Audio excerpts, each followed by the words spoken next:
Chapter 170. Leah nodded his head in confusion, indicating that he remembered. Elvis continued, "With your abilities, you should have arrived at the scene a long time ago, right?"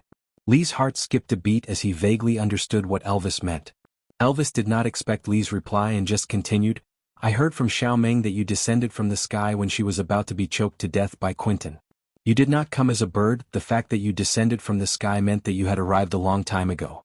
But you did not appear and watched Quentin hurt Xiaoming, right?" Leah let go of the hand that he was competing with Elvis and staggered 2 steps backwards, not saying a word.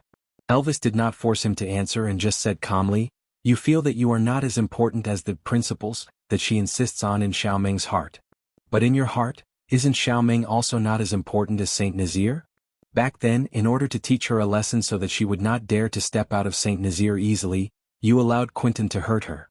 In the battle with me, you also considered Saint Nazir's future, so you did not use your full strength. In the end, you even thought of a way to pretend to mate with Nina to make Xiaoming sad. In your heart, other than her identity as the messenger of the beast deity and being able to bring a subversive power to Saint Nazir, what else does she have in your heart?" Leah was speechless. As intelligent as he was, there was actually a day that he would be speechless after being questioned by Elvis. "I cannot hand Xiaoming over to someone who would compare her on a scale." Elvis took a step back and blocked the entrance of the cave steadily. Leah did not rush forward again and just lowered his head to look at his own shadow. He asked as if he was talking to himself, "Have you told Ming Ming about this?" Elvis shook his head and said, "I don't want to say anything that will make Xiaoming sad." Leah smiled bitterly and nodded his head. Yeah, with Elvis's character, how would he do something like bad-mouthing others behind their backs? Leah was very clear that his decision back then was rational and correct. In order to keep Gu Mingming in Saint Nazir, he had to first seal the news of her being the messenger of the beast deity within the tribe. The less contact she had with the outside world, the longer this news could be sealed. Then, the chances of Elvis and him fighting to mate with Gu Mingming and even allowing her to give birth to her first child during this period would be relatively higher. So he silently allowed Barit to let Gu Mingming out of Saint Nazir. He thought that with his protection in the dark, everything would be under control. Or perhaps, earlier on, he had already deduced all of this countless times. He never told anyone other than Elvis that Saint Nazir might get the messenger of the beast deity in the future. He allowed Nina to be unruly, willful, arrogant, and despotic. Even the title of the first beauty of Saint Nazir was given to Nina by him. So, when the messenger of the beast deity arrived, Nina, who was used to being arrogant and willful, would definitely cause trouble. And this was the opportunity he wanted. Of course, even without Nina, he would still train a female similar to Nina himself. Could be Sandy or it could be Maya. However, Nina's request saved him a lot of trouble, because those who had done this kind of thing once would be more adept at it. The truth proved that all of Lee's deductions were correct. Nina stirred up a conflict as he expected, Quentin laid his hands on females as he expected, and he played the role of a hero in the face of danger as he expected. But he did not expect that the messenger of the beast deity was Gu Mingming, a person who made his heart beat again. Aside from the topic, after receiving the notification from the editor, QQ Bookstore had arranged for the second round of PK. I did not even know if I passed the first round of PK. I, who received the notification directly, was also dumbfounded. The editor requested for a guarantee of 5 chapters during the 2P period. So, my babies, do you know what to do? Bookstore's collection point, and free recommendation tickets every day. Remember, it's every day. Please leave comments and gifts between today and Friday. Chapter 171. Gu Mingming used 7 days to recuperate. On the morning of the 8th day, the moment she opened her eyes, Gu Mingming forced herself to accept reality. Wasn't it just loving the wrong person? Crying for 7 days was already a good for nothing. It was not Gu Mingming's style to risk her life for a man who treated her as a tool. Clenching her teeth, Gu Mingming kept repeating in her heart, "I'm fine. I don't care. I can live a good life." Elvis noticed Gu Mingming's abnormality the moment he opened his eyes. This change was infinitely close to his ideal, but why was there a dull pain in his chest? Elvis hugged Gu Mingming's waist lightly and unknowingly pulled her into his arms again. He weighed her in his hands. She had slimmed down again. He frowned but did not know how to comfort her. "Elvis, can you bring me to the lake where we first met?" Gu Mingming opened her mouth. Elvis's expression froze and his brows formed a dead knot. He asked in a low voice, "Are you going to sink yourself to the bottom of the lake again?" Gu Mingming shook her head and smiled, I won't be stupid for a man twice. Elvis looked at Gu Mingming doubtfully, not moving or saying a word. Gu Mingming saw that her credibility seemed to have been ruined by Elvis. She laughed at herself and said, "The last time I jumped into the lake, it was not to drown myself. I was just thinking that since I came from that lake, maybe I can go back from that lake." But reality proved that this idea was not reliable. That lake seemed to be a one-way entrance. To go back, I might have to find another exit. Go back. Elvis repeated Gu Mingming's words in a low voice. But he only said one word before he felt as if someone was strangling his throat.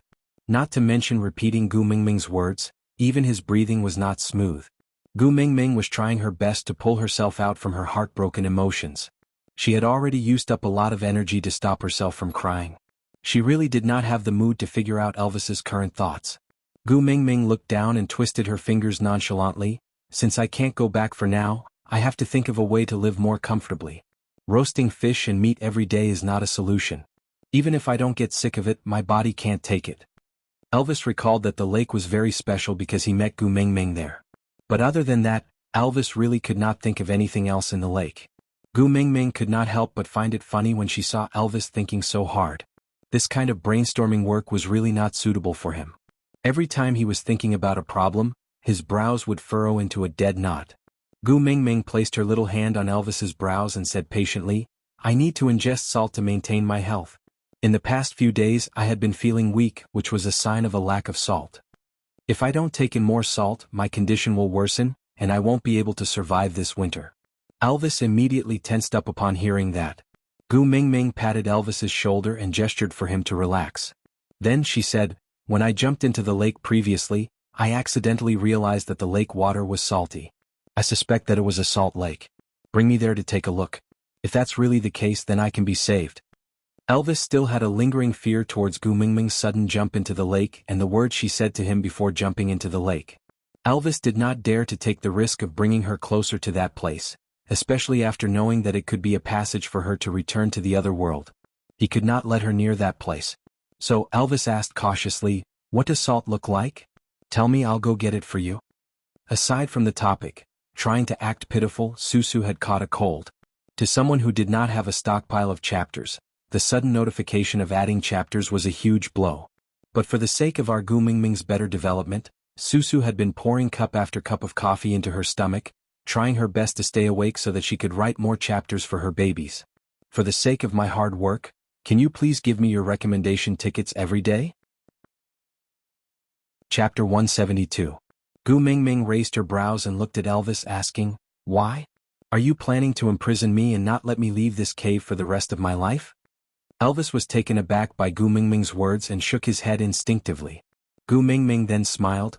"Then it's settled. I promise I won't jump into the lake this time. I didn't have the experience last time and didn't know the water was so cold. If I had known earlier, I wouldn't have had the guts to jump in." That was the truth. The water was still warm when Gu Mingming came, but after a few days, it had become extremely cold. It could be seen that winter was indeed coming, and there seemed to be no transition period. Elvis could not reject Gu Mingming in the end, but he was much more cautious this time. He carried Gu Mingming in his arms and did not let her leave his side. Gu Mingming was also happy to be at ease. Without shoes, the ground was cold and hard, and moreover she really did not want to jump into the lake. Being hugged by Elvis to keep her warm was pretty good. When they reached the lakeside again, Gu Mingming's eyes lit up immediately. F******. This was her third time here. Why did she not realize that this was a salt lake the previous 2 times?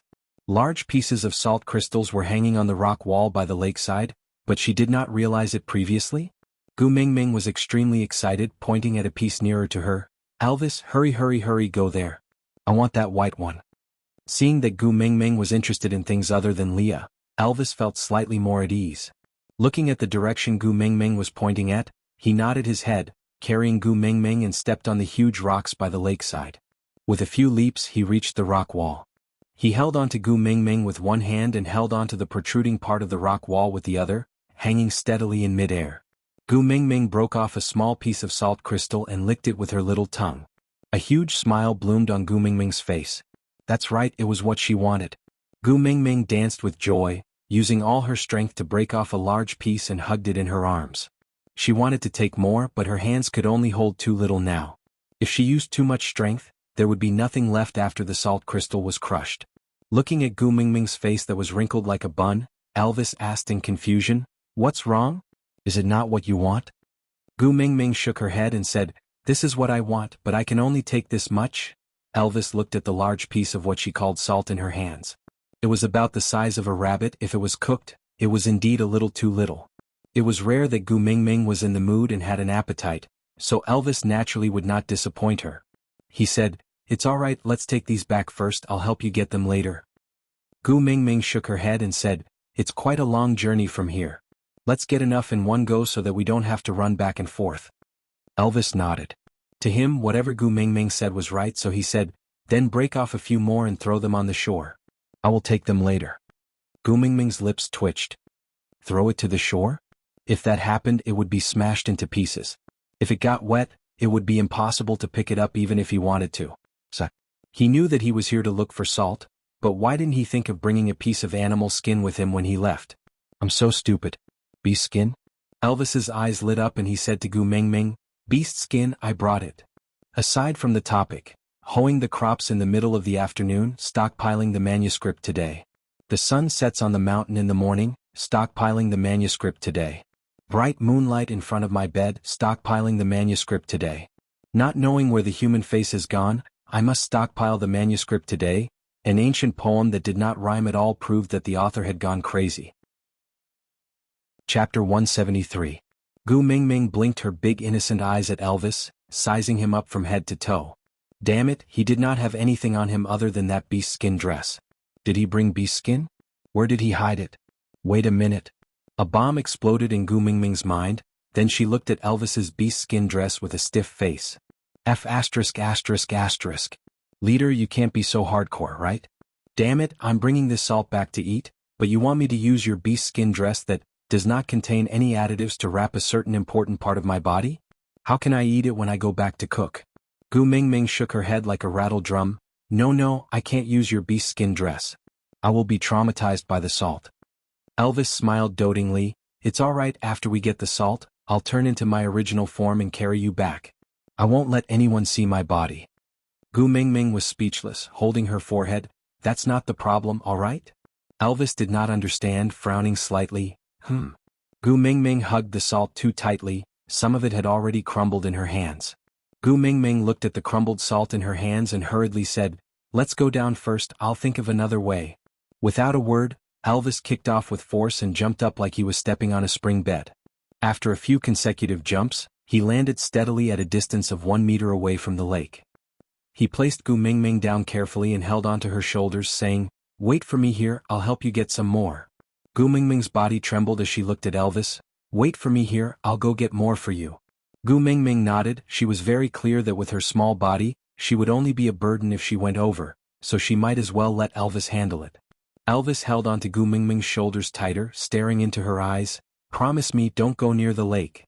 Gu Mingming knew that Elvis was scared by her previously, so she smiled. "Don't worry, I treasure my life more than anyone else. I don't have any inclination to commit suicide or harm myself." Elvis was still not at ease, but this was the first time Gu Mingming was interested in something in the past few days. He could see that she was trying her best to divert her attention with other things, so that she would not have time to think about Leah. As long as she could not be sad, he was willing to do all the things for her. As Elvis walked towards the cliff by the lake, he kept an eye on Gu Mingming's movements. Seeing that she only plucked a few big leaves strenuously at the side and then started to wrap the salt carefully, he then leaped up the cliff with a peace of mind. Not long after, Elvis had already made more than 10 trips. Gu Mingming looked at the small mountain of salt crystals in front of her and smiled from the bottom of her heart for the first time in a few days. Together with Elvis, she used leaves to wrap the salt, then tied them up with thinner vines and hung them around Elvis's neck like he was wearing a scarf. Elvis hung a bag of salt around his neck and carried a smaller Gu Mingming in his arms. It felt like a boss of a grocery store bringing his daughter home to buy groceries. Gu Mingming could not help but laugh at this thought. She weighed the sizable amount of salt in her hands and suddenly felt like she was a nouveau riche who suddenly had a huge sum of money. Elvis did not know what these white crystals were used for, but looking at Gu Mingming's smile, he felt that these crystals were really precious. He wanted to collect all the crystals by the lake for her. As long as she could smile like this, it would be enough. Aside from the topic, I saw that some little babies left messages saying that their messages had been deleted. Susu was really innocent in this matter.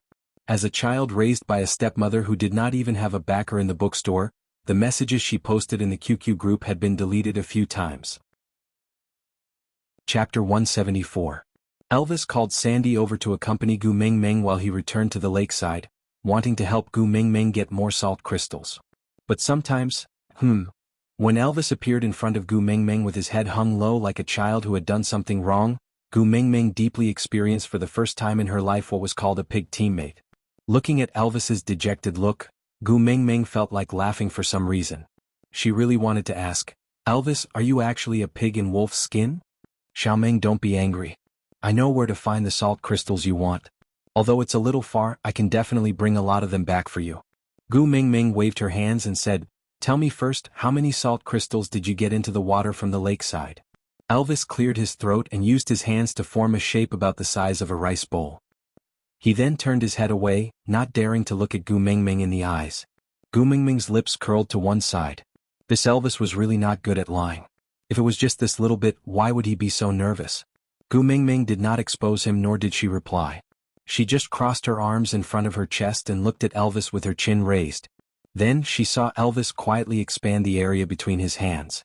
From the size of a bowl, it became the size of a wash basin. He then kept glancing at Gu Mengmeng from the corner of his eyes. He looked like a husky that had torn down a house. Gu Mengmeng facepalmed. She no longer doubted that huskies and wolves were close relatives. Gu Mengmeng patted Elvis's shoulder and said, "You have successfully lowered the overall intelligence level of the wolf tribe. If you meet other wolves in the future, hide a little. I'm afraid they will want to bite you to death." Elvis did not really understand Gu Mengmeng's words. After all, he had never seen a wolf tribe that could defeat him. But he would just treat it as a word of concern. Elvis thought about it and chuckled. He then asked in a probing manner, "About the salt crystals, you're not angry?"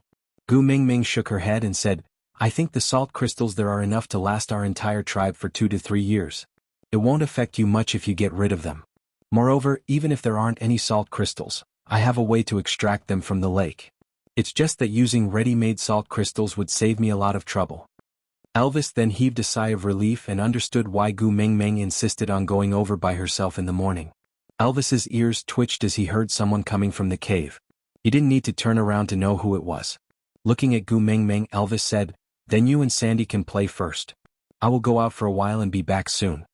Gu Mengmeng did not take it to heart.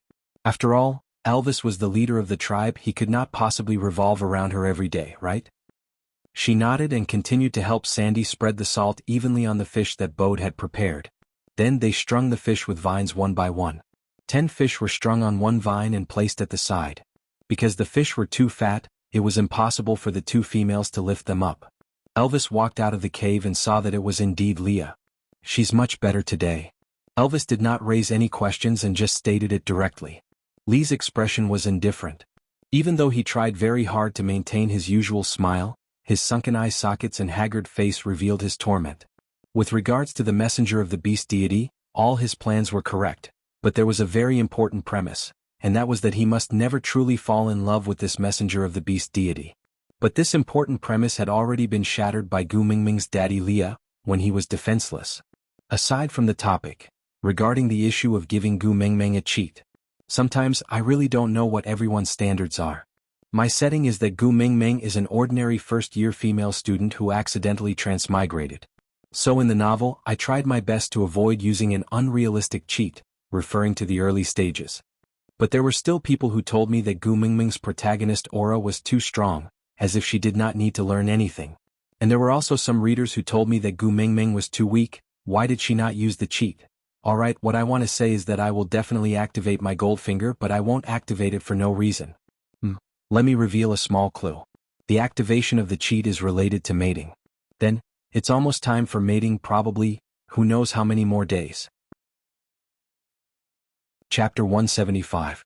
Leah did not reply. He just passed the bag of leaves tied by a bunch of vines to Elvis, then passed a lot of dried ginger to Elvis, saying, "She always likes some strange things that no one would pick up even if they were thrown on the ground, but she always treats them like treasures." Elvis took over the things from Lee's hands, placed it next to his nose and sniffed it. Then he knew that the bag of leaves contained salt crystals.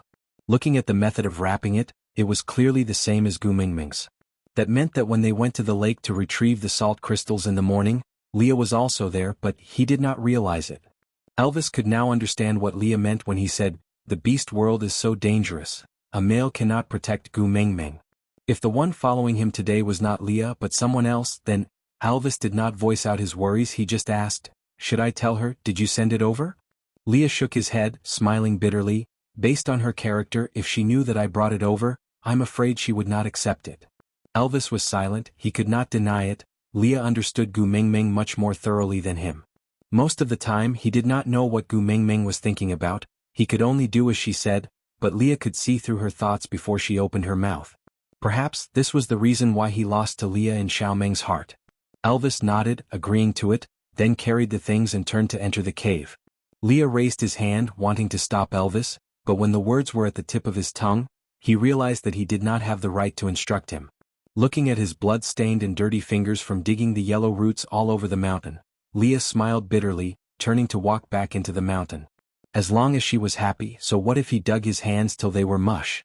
Elvis returned to the cave, piling the things that Leah brought over at the side, together with the salt crystal bags they brought back in the morning.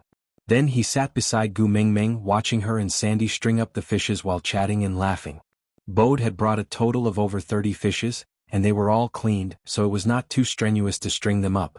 After Gu Mingming settled everything, she patted Elvis's arm and asked, "In your territory would there be wild animals that would steal our food?" Elvis shook his head.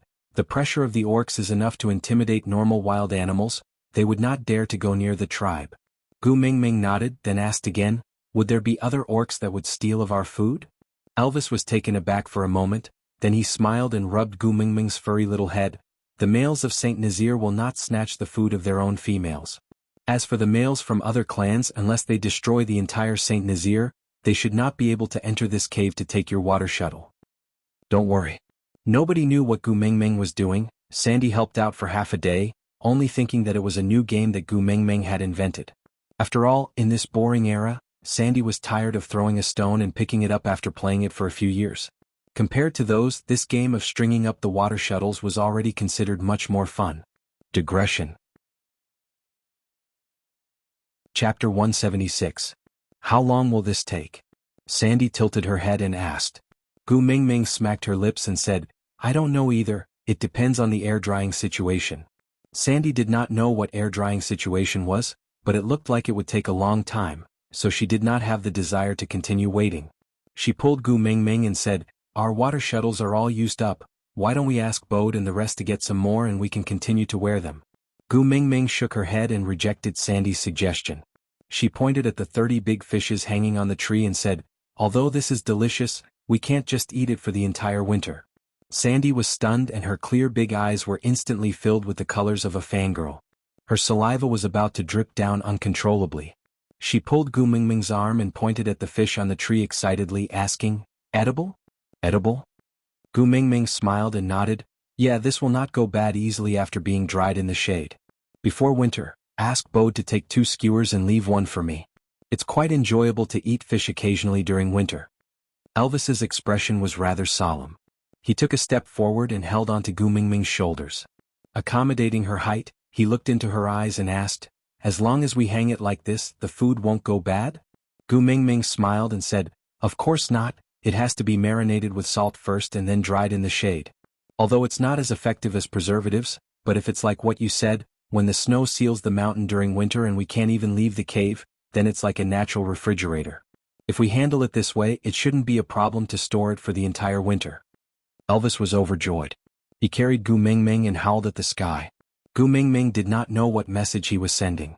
She only knew that after a while, all the males in the tribe gathered in front of Elvis's cave and looked at Gu Mingming with sparkling eyes. "Xiaoming, what kind of food can be stored using this method? Can you tell everyone?" Elvis carried Gu Mingming so that she would not be drowned in the crowd of tall males. And males had very sensitive ears. Even if Gu Mingming's voice was not as loud as Elvis's, they could still hear her clearly. Ever since Gu Mingming broke up with her boyfriend, she had almost never shown her face in front of the public. This long-lost public gaze still made her feel a little awkward. She instinctively hid in Elvis's arms and revealed half of her face, saying, "Any normal food is fine, but I have never pickled those tigers and leopards that you guys usually eat. I'm not sure, but in theory it should be fine. Elvis shook his head and said, I'm not sure, but in theory it should be fine. The moment Gu Mingming finished speaking, a deafening cheer erupted from the beast horde. No matter how many times she had heard it, the sight of hundreds of beasts roaring at the sky still gave Gu Mingming a fright. Shrinking into Elvis's arms, Gu Mingming was like a frightened kitten. She was protected gently by Elvis as he patted her back slowly. After the males roared, they scattered in all directions to search for food that they could use. At this moment, a familiar person walked in front of Gu Mingming slowly. He smiled bashfully and raised his hand saying, Long time no see, Gu Mingming. Gu Mingming then noticed Barit. The last time she saw him was at the platform of the deity's punishment. Chapter 177. Barit clenched his fists and arched his arms, his firm muscles bulging. He displayed his masculine image perfectly, just like a walking hormone. Gu Mingming nodded and said, Looks good, then I'm relieved. Hurry and go look for prey with the rest. If you're late, they'll snatch it all away. Barit was not in a hurry. He stood at the same spot and asked Gu Mingming, You saved me on the platform of the deity's punishment. To repay you, I'll be responsible for your food this winter. What do you like to eat? Tell me, I'll prepare it for you. This matter? It was Li's suggestion. And at that time she had not lost Leah yet. Gu Mingming could not maintain the smile on her face and her nose felt sour. Gu Mingming despised herself for being so useless in her heart. She rubbed her nose and pretended to think, lifting her little face. She rolled her eyes to get rid of the mist in her eyes and forced herself to smile and answer, Actually there's no need, you helped me and I helped you, so we're even now. Elvis will help me prepare my food, you just have to take care of yourself. Barit looked at Elvis, his gaze filled with sincerity and determination, saying, Elvis, please let me enter your cave this winter. Elvis frowned and remained silent for a moment before saying, I'll prepare sufficient food for Xiao Meng. And she won't agree to it. Barit looked at Gu Mingming, then back at Elvis, saying, Leader, please allow me to enter your cave this winter. Elvis frowned and squinted his eyes at Barit, saying, Are you reminding me not to forget myself and my identity? Barit remained silent, neither admitting nor denying it. Elvis's lips curled up and he tilted his neck to both sides, looking like he was warming up. Gu Mingming completely did not understand what they were talking about, but the smell of gunpowder was too strong. No matter how slow she was, it was impossible for her not to sense it. Barit had just come down from the platform of the deity's punishment a few days ago. A 3-day trip outside the gates of hell was not a joke. Elvis also injured his leg for some reason previously. Why were the two disabled patients still so angry? Gu Mingming patted Elvis's shoulder, attracting his attention to her. She then smiled lightly, saying, Can you bring me around? I don't want to eat meat all winter, I'll get sick of it. Elvis glanced at Barit from the corner of his eyes and did not say anything, only nodding his head. Gu Mingming then turned to Barit and said, In the past, I didn't understand the rules of the beast world and thought that this place was the same as our world, where men and women could be friends. But now I knew that apart from mating, it was impossible for a male and a female to coexist. I don't want to find a partner here, so don't waste your time on me. Go prepare your own food and don't come looking for me again. After Gu Mingming finished speaking, she wrapped her arms around Elvis's neck, signaling him to leave. Elvis did not stay for a second longer as he carried Gu Mingming out of the tribe. Barit was not dejected by Gu Mingming's words.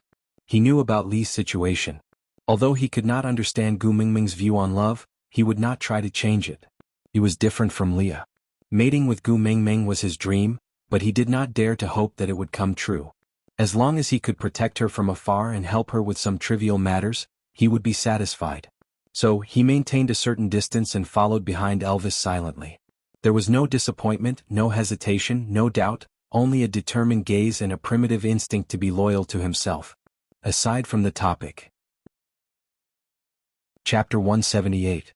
Elvis knew that Barit was following behind him, but he did not expose or stop him. It was always better to have one more person protecting Gu Mingming. If she met with an extremely serious danger, it would be so lucky to have a reliable person to bring Gu Mingming away when she was fighting for her life. Gu Mingming did not have sharp senses like Elvis, so she just nestled in Elvis's arms and looked around. Sometimes she asked Elvis to head east, and at other times she wandered around aimlessly. Elvis did not feel annoyed and let her run around the mountain freely. Actually, there seemed to be quite a lot of edible things here, but Gu Mingming did not know much, so she did not dare to try. Until she found a familiar sea of flowers, F asterisk asterisk asterisk. Potato blossoms. Who said that watching Korean dramas was useless? Gu Mingming had seen this kind of flower in a Korean drama, The Best Love, a long time ago. It was probably because the female lead promised to make curry for the male lead, but she forgot why she did not come. The potato that the male lead bought had already sprouted, and in the end only a long green bud grew out, but it did not bloom. Until one day the male lead saw a painting of a potato field, and the field was filled with such buds.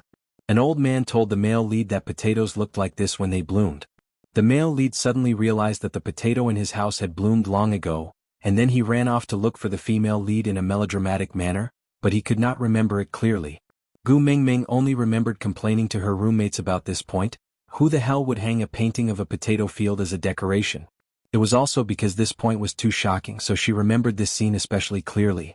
It was just that Gu Mingming, who was hugging a watermelon and lying on the sofa to watch dramas, really did not expect that this point would actually improve her meals one day in the future. Gu Mingming patted Elvis's shoulder excitedly. That. With the previous experience with the salt crystals, Elvis was very careful this time. He did not know what Gu Mingming wanted these grasses for, but his usual principle was, don't ask, just do it. So Elvis carefully walked to the middle of the potato blossoms, then asked, can I just bring these grasses back? Can I just pluck them out? Gu Mingming stretched out her index finger and shook it in front of Elvis like a pendulum. She made a no expression and said, I don't want this grass, I want the thing underneath it. Elvis gently pushed the grass aside and realized that there was only soil underneath. What did Gu Mingming want the soil for? Could it be that dirt could be eaten? Gu Mingming patted Elvis's arm, gesturing for him to put her down. Elvis did as she was told. Gu Mingming rolled up her sleeves and separated her legs to shoulder width. She held onto a potato pudding with both hands and pulled it up with all her might. *CKME. The skin on his hand was torn. So painful. Gu Mingming looked at Elvis with her bloodshot hands, tears welling up in her eyes due to the pain in her palms. Her pitiful look melted Elvis's heart. He pulled Gu Mingming into his arms and looked at the wound on her palms. The wound was not deep, but to Elvis, it was a ghastly sight. Elvis held Gu Mingming's little hand gently and brought it to his lips. Then, he actually stuck out his tongue and started to lick Gu Mingming's palm carefully. A wave of numbness spread from Gu Mingming's palm to every corner of her body. Gu Mingming stared in bewilderment and stuttered, What are you doing? Aside from the topic, thank you QQ Reader Dream for your tips and concern. I will take care of my body. The all-purpose plain water was already prepared and he was drinking it every day. Chapter 179. Elvis did not answer Gu Mingming's question and just focused on licking her little hand. Until he licked every single scar clean, he then placed her little hand by his lips reluctantly and kissed it. Only then did he answer, this way the wounds won't get inflamed and will heal faster. Gu Mingming's eyes widened. Gu Mingming's face was flushed red and she could not say a word. Previously, Leah had also licked the blood from her nose, but as the distance was too close, she could not see anything clearly and the entire process was transmitted through her skin. But it was different this time. When Elvis was licking her little hand, she maintained a VVIP 3D perspective and watched as Elvis's tongue licked her little hand over and over again as if she was watching a live broadcast. Who could understand the feeling of touching an electric switch for 5 minutes? Elvis looked at Gu Mingming's flushed face and recalled the scene when Leah hugged her in the stream. That day he watched everything quietly from afar and tried his best to control himself from rushing over. Today, he finally had such a chance to taste her wonderful taste. Although they did not have a proper title, she could only rely on him, trust him and let him take care of her. This was enough happiness. Elvis kissed Gu Mingming's little face and then placed her down on a smooth big rock for her to sit properly. Then he pointed at the grass that Gu Mingming wanted to pluck but did not manage to. Just pluck it up? Gu Mingming nodded her head blankly. She had not recovered from Elvis's actions just now. Now, as long as Elvis looked at her, she would feel her face burning and she did not know where to place her hands. Elvis liked Gu Mingming's childish look. Did it mean that she finally saw him as an ordinary male when she was shy because of his actions? Elvis was in a good mood and could do his work with ease. He grabbed the handful of grass and pulled out a bunch of potatoes that were buried underground without much effort. Elvis looked at the string of black and swarthy things in shock. He placed it at the tip of his nose and sniffed it. It smelled like dirt. Puzzled, he brought the string of things in front of Gu Mingming and asked, "The thing below you mentioned is this?" Gu Mingming was still in a daze until Elvis patted her head lightly. She then snapped back to reality. Ah, yes, that's it. This is called potato. It's a divine dish that goes with everything. It's delicious and can help with hunger. Most importantly, it's easy to store. You can just pile it up in the cave and it won't go bad easily. Elvis looked at the fist-sized fruit skeptically. He casually plucked one off and threw it into his mouth without even washing it. He chewed on it with a few crunching sounds. Along with Elvis's twisted expression, Gu Mingming's laughter reverberated throughout the entire sea of flowers. Ah! Hurry up and show your true form. You're a husky, aren't you? How can a wolf be as stupid as you? Ah, I'm dying of laughter. Gu Mingming clutched her stomach and rolled around in laughter. Seeing her rare smile, Elvis suddenly felt that the strange taste in his mouth was not so unbearable anymore. Chapter 180. When Gu Mingming was done laughing, she pushed herself up with both hands and jumped down from the huge rock. Before her feet touched the ground, Elvis caught her and held her in his arms firmly. The ground is cold, be careful. Gu Mingming's heart warmed and she responded with a yeah. She took the potatoes from Elvis's hands and only realized when she placed them in her hands, was this really a potato? It was almost as big as a dragon fruit. Weighing it in her hands, this potato was at least 1 caddy. Then the string of potatoes in Elvis's hands, damn, she was rich. As long as she plucked this patch of potatoes, it would be enough for the entire Saint Nazaire tribe to eat for a year. Of course, Gu Mingming neglected a very important problem. Many males in Saint Nazaire, like Elvis, were carnivorous beasts. Potatoes were really not attractive to them. Of course, if it was to perform for the females, they could even eat 1 caddy of soil, let alone potatoes. But to be used as food, it was not a good choice. But Gu Mingming did not think about these things at the moment. She was immersed in her own fantasy world. Potato shreds, potato strips, braised potatoes, potato stew with beef. No, she did not see a cow after coming here. Then potato stew with tiger? It was quite scary just thinking about it. A tiger's head was placed in the middle of a pot of potatoes. Damn, the tiger was looking at her. No matter how she thought about it, she looked more like the food. No, it was too heavy taste. Indeed, she could not get used to it. Elvis watched Gu Mingming's expression change every now and then. He could not help but recall the first time he met her. She was also like this. He did not know what she was thinking, but that weird expression made him want to smile. Hugging and kissing Gu Mingming, Elvis asked, "What are you thinking about? Tell me about it." Gu Mingming shrugged her shoulders and said, "I was thinking, how are we going to bring these potatoes back?" Elvis tilted his head slightly and said, "Someone helped us. We will take as much as you want." Gu Mingming tilted her head with a face full of question marks. Elvis called out to the people behind him in a low voice and a few figures popped out from the forest far away. They quickly arrived in front of Gu Mingming and Elvis. Gu Mingming took a look. They were all familiar faces. Barit, Colin, Oakley? Why are you guys here? Gu Mingming asked with a smile. Colin scratched his head innocently and said, "I saw Barit following you out of the tribe. I thought you might need help, so I followed." Oakley took half a step forward and smiled at Gu Mingming. "I haven't seen you for a few days. I was afraid that you would forget about me if I didn't come out any longer, so I followed you here." Gu Mingming nodded. Barit did not say a word and just stood there quietly, his gaze never leaving Gu Mingming. Gu Mingming shook her head with a smile and said helplessly, "Since you're already here, why are you sneaking around? Can't you just come out and say hello?"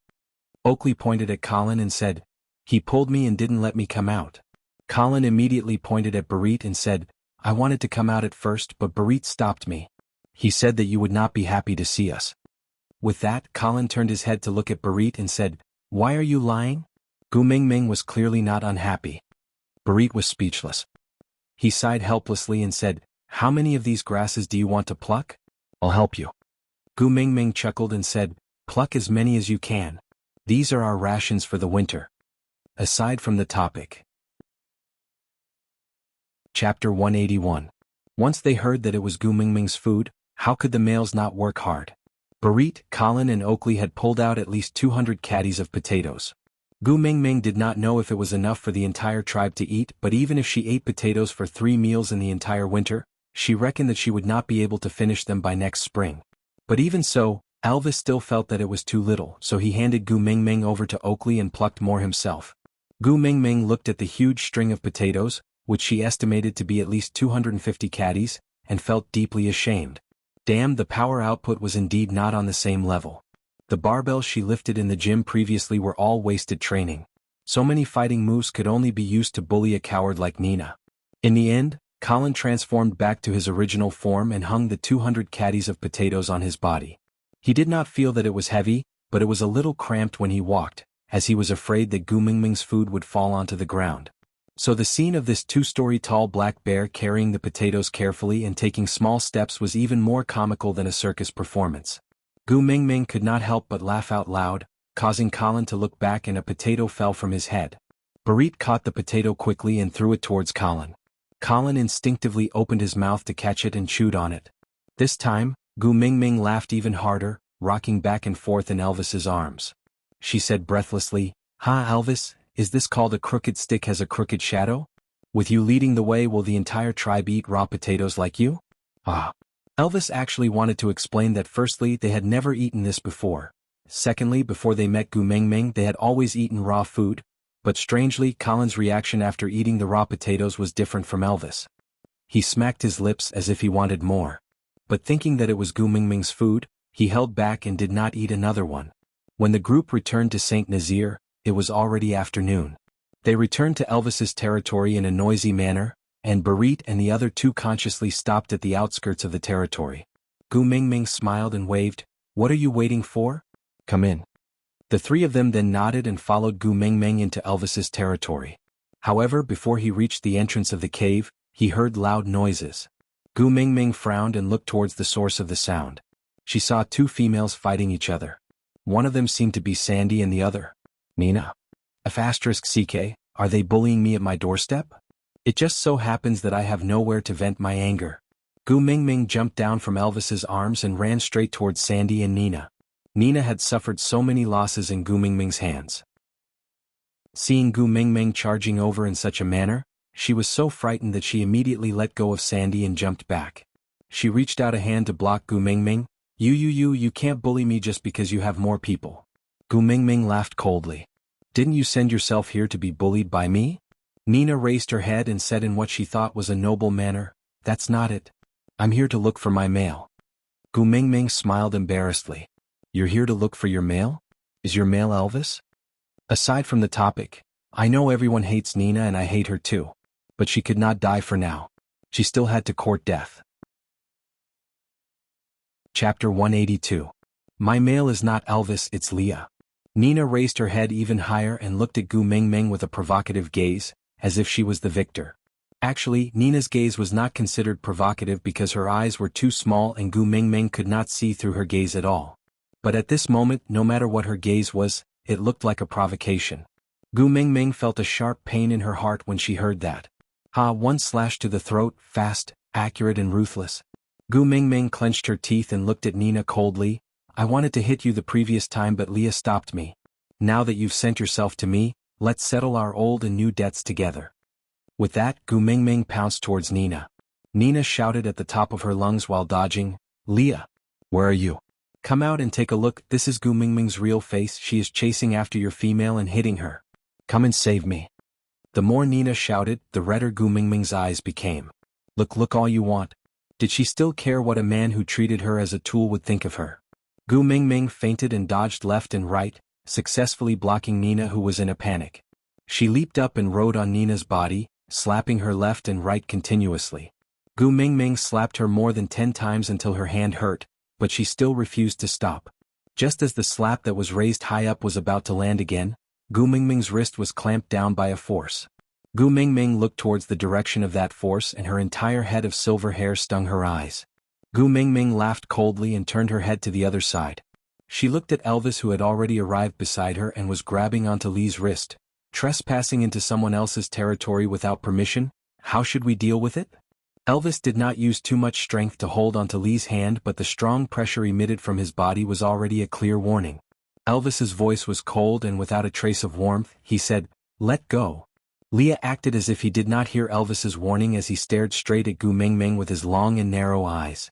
His thin lips opened slightly and he replied slowly, "Trespassing into someone else's territory without permission should be treated as an intruder and chased away. If necessary, you can bite and kill. However, I'm a witch doctor. I'm not bound by this rule." Gu Mingming ignored Leah and tried to retract her hand, but Leah tightened his grip. His brows were tightly furrowed, He just wanted her to take another look at him, just one look would do. But in the end she was still heartless. She kept turning her face to the side, not even willing to give him a glimpse out of the corner of her eye. Gu Mingming sat on Nina and stood up.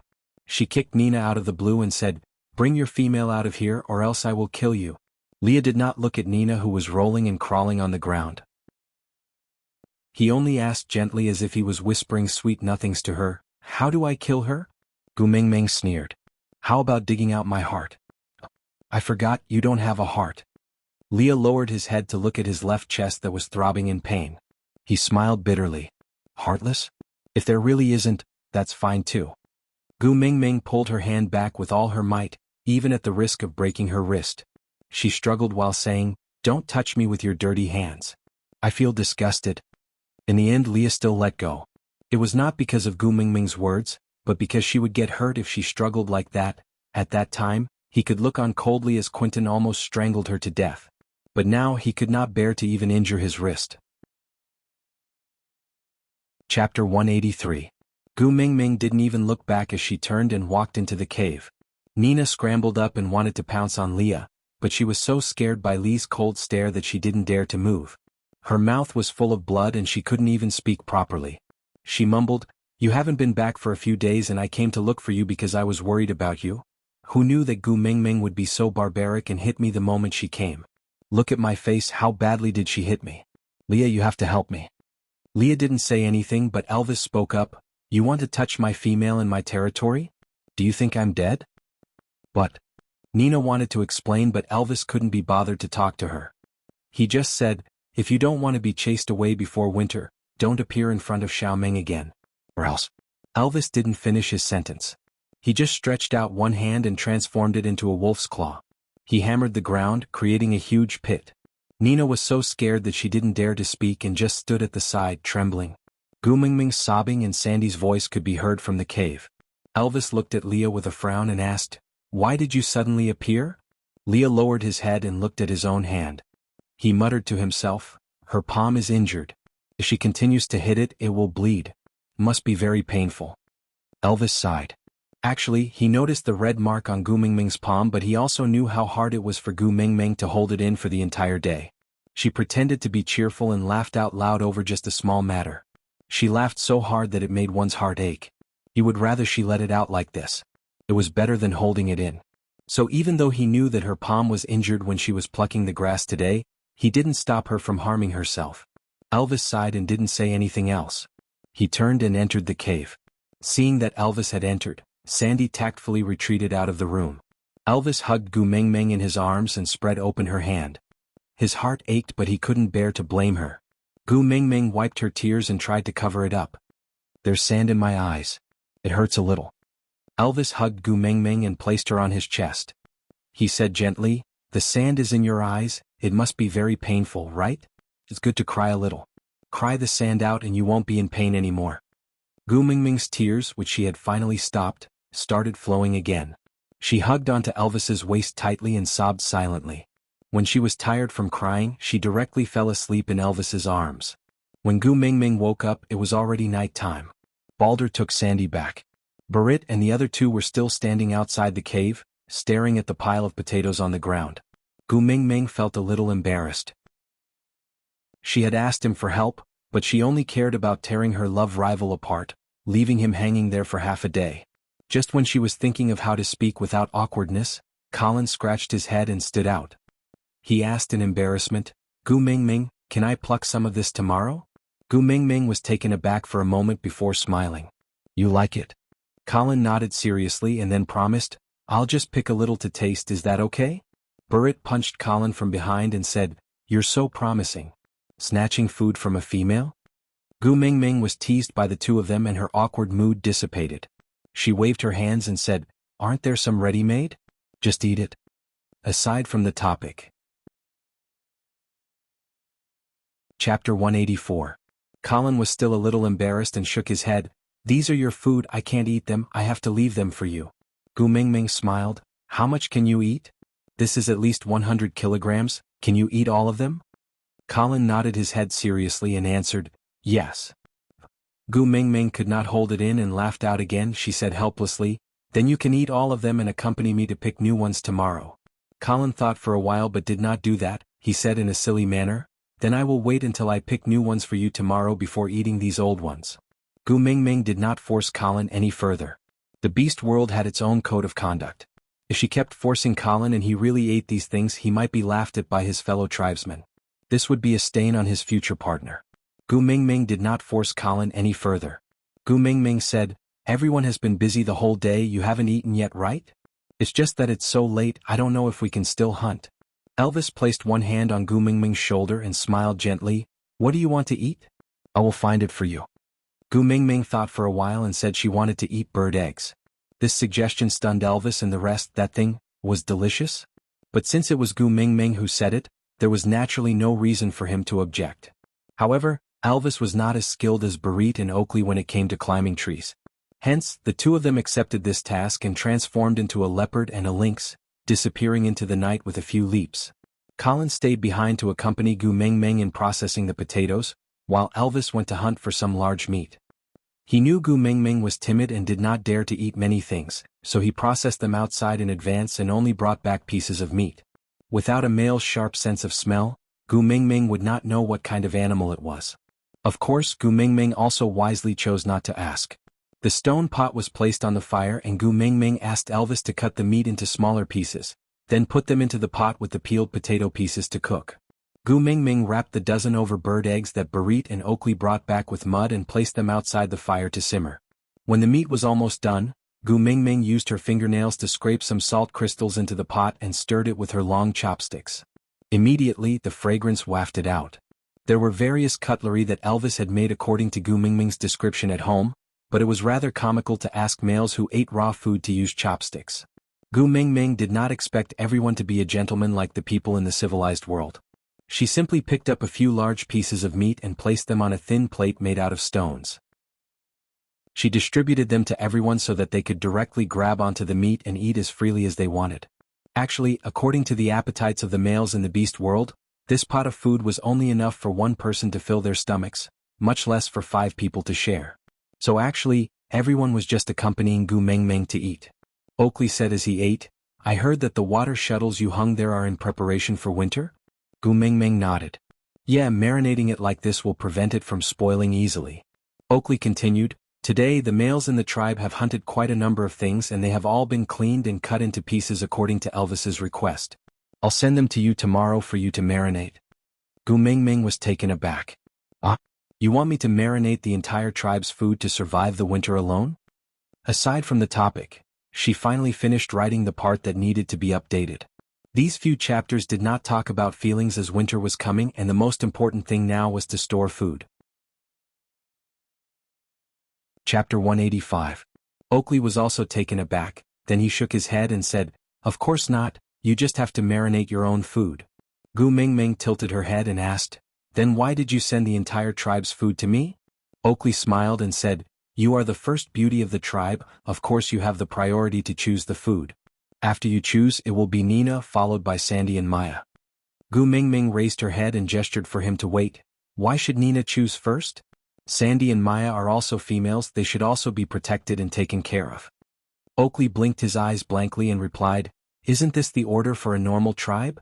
The first beauty takes priority, followed by the complete female, followed by the half-orc female, then the cubs.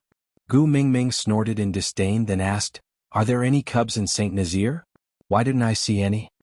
Oakley hung his head and said dejectedly, there should have been. Who knew what Nina was up to? She actually forced Quentin to smash his own nest of eggs. Gu Mingming remembered that Nina had mentioned to Elvis previously, saying that she wanted to prove her fertility was strong before she gave birth to Quentin's cubs. But as the former first beauty of the tribe's first litter of babies, she wanted to leave it to Elvis, so she forced Quentin to smash his own nest of eggs. Thinking about it, it was really perverted. People said that even a vicious tiger would not eat its cubs. This Nina was really twisted.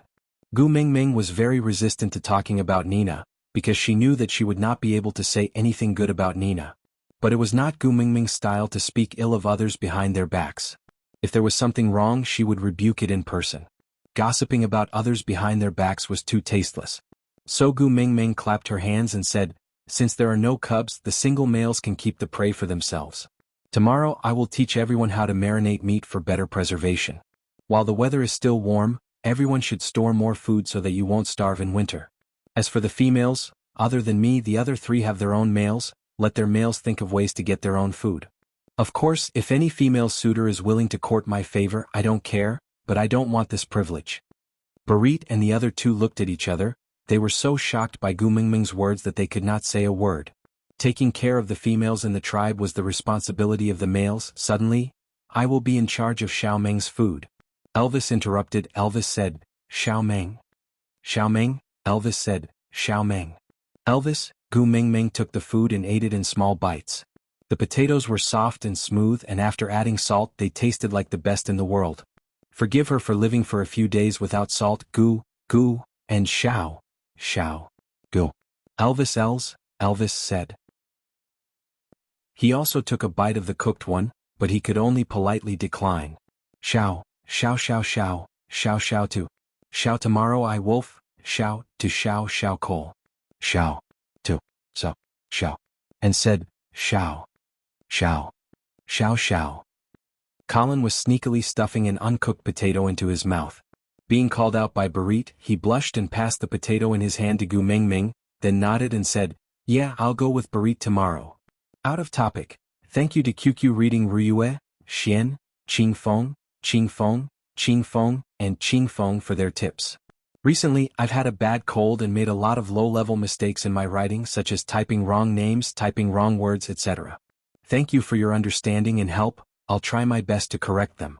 And then, the author has a heart of glass. When he's sick, he's especially pretentious. So, for the next few days, please praise him and bear with the criticism. You can criticize me after I've recovered from my cold. I've been very fragile recently and need love. Chapter 186. Oakley, who was trying his best to familiarize himself with Gu Mingming, fell into a rare silence. He stared at Gu Mingming for a moment before asking, Do you really have a way to store food without spoiling it? Gu Mingming turned around and without much thought, she replied with a yeah. She even nodded her head. Oakley asked again, Do you really want to teach everyone this method? Gu Mingming nodded again and said, Yeah, why? Oakley remained silent for a moment before saying, Do you know how effective a method to store food can be if used properly? Gu Mingming thought for a moment before replying, Everyone can store more food in advance so that they won't have to suffer during winter. I have been hearing Sandy complain about starving during winter every day and my ears are already growing calluses. If I teach everyone this method, Sandy will have food to eat during winter and my ears will be saved. Yeah, this effect is really awesome. Come, there should be applause here. Gu Mingming said as she took the lead to clap. The four males did not know what applause was, but they also imitated her stiffly and clapped their hands. Only after Gu Mingming made a keep hand gesture in satisfaction did Oakley dare to continue speaking. Winter is also known as the season of death. Many orcs die during winter every year. If you can store food without spoiling it for the entire winter, you will be the god of this world and it will not be a problem for you to unify the entire beast world. But you just taught this method to everyone so easily? Just so that you don't have to listen to Sandy's nagging? Gu Mingming looked at Oakley's shocked and bewildered face and could not help but find it funny. She shrugged her shoulders and sent the potato into her mouth after blowing on it to cool it down. She savored the sweet and soft taste and smacked her lips. After thinking about it carefully, she opened her eyes in satisfaction and answered Oakley, I am not Qin Shi Huang and have no interest in unifying the world. I just hope that everyone I care about can live a little more happily. If the knowledge I know can achieve this goal, then I will be very satisfied. Moreover, the purpose of knowledge is to be spread and used. It is not a custom-made S&M underwear that can be hidden and ridiculed. Oakley did not say a word. Actually, he was already very confused when he accompanied Gu Mingming to collect honey previously. Fire was brought by the messengers of the beast deity 1,000 years ago. It symbolized absolute power and sacred authority. At that time, only the messenger's tribe had the right to protect the sacred fire. Once someone or tribe disobeyed, the flame devil would punish them without mercy. So even after 1,000 years, even though the sacred fire in the tribe of the messengers of the beast deity had long been extinguished and no one knew how to light a fire anymore, the messengers of the beast deity tribe still maintained a high level of authority in the beast world and very few people dared to defy them. But Gu Mingming actually used that sacred fire to roast meat, smoke yellow needle worms, boil water to cook, and even let Elvis and Leah teach the entire tribe how to use fire and how to prevent the flame of hope from turning into a flame devil. Now, she had taken out a method that could easily control the food storage in the beast world and shared it with everyone so casually? A quiet voice was awakening in Oakley's mind. Could it be that Gu Meng Meng? Oakley was shocked by his own thoughts. He stared at Gu Meng Meng in bewilderment. The expression on his face was really complicated. To Gu Meng Meng it looked like she had seen a ghost. Aside from the topic, thank you, QQ Reading Baby, for your 399 points of view. The song is over, the ending is not beautiful. Sorry, I don't know how to type the special symbol in your name. I realized that there are a lot of tycoons among my babies, thank you. I saw some readers complaining about my slow progress and asked why I am not getting to the main topic. Although I don't know what topic you want, let me give you a short-term schedule. Current missions: storing food, killing someone, survive the winter. Chapter 187. Gu Meng Meng looked at Oakley's expression as if he had bumped into a ghost and felt it was rather funny. Everyone had their own ambitions, was it not enough? Must everyone have the same wish? Gu Meng Meng turned back to look at Elvis and asked, "Do you want to unify the beast world?" Elvis looked into Gu Meng Meng's eyes and frowned slightly, as if he had fallen into an intense struggle. After a long while, he opened his mouth and asked, "Unify the beast world, what's the price?" Gu Meng Meng thought for a moment and replied, "Probably because of loneliness. Everyone who stands at the peak and looks down on everyone else would find it hard to have anyone by their side. So in history all the rulers would call themselves loners, loners who have no one to rely on. No one can be trusted and no one can be relied on. Your son might suddenly stretch out his sharp claws to you on a sunny afternoon, or your wife might suddenly strangle your neck in the dead of night, not to mention your best friend. This is the price of power. It's very cruel but very real. If you want to have something, you have to give something. This is life." Looking at Gu Meng Meng's dramatic interpretation, Elvis suddenly heaved a sigh of relief. As if he had thought through something, he scooped the dancing Gu Meng Meng into his arms with a faint smile and rubbed the tip of his nose against her little face, saying, "I'm not interested in unifying the beast world. I'm more interested to know what kind of price I have to pay to get you." Gu Meng Meng choked on Elvis's sudden confession and bounced up out of reflex. She laughed dryly and said, "Why don't we talk about the 10,086 ways to unify the beast world?" Oakley felt helpless. It turned out that their ambitious tribe leader, Elvis, was also this unambitious after meeting his beloved female. But why did he suddenly feel so envious? Oakley laughed at himself. He had already guessed Gu Meng Meng's identity, and he was very clear that it was a fool's dream for a first-level orc like him to become her male. As long as he could do something for her, it would be the highest honor. With this in mind, Oakley collected his emotions and said, "Then I'll look for Bode tomorrow to gather more yellow sauce. For Sandy, I don't think he will reject me." Upon hearing that, Gu Meng Meng's eyes lit up and she nodded her head in agreement. She thought for a while and said, "Remember, don't take away all of their honeycombs. Do some good deeds and leave half for them." Oakley did not understand the logic behind it, but since it was Gu Meng Meng who said it, he did not raise any objections and just nodded in agreement. After Barit and the other two left, Elvis cleaned up the cutlery and returned to the cave. He automatically transformed into a wolf and laid on the beast skin mat as a warm blanket.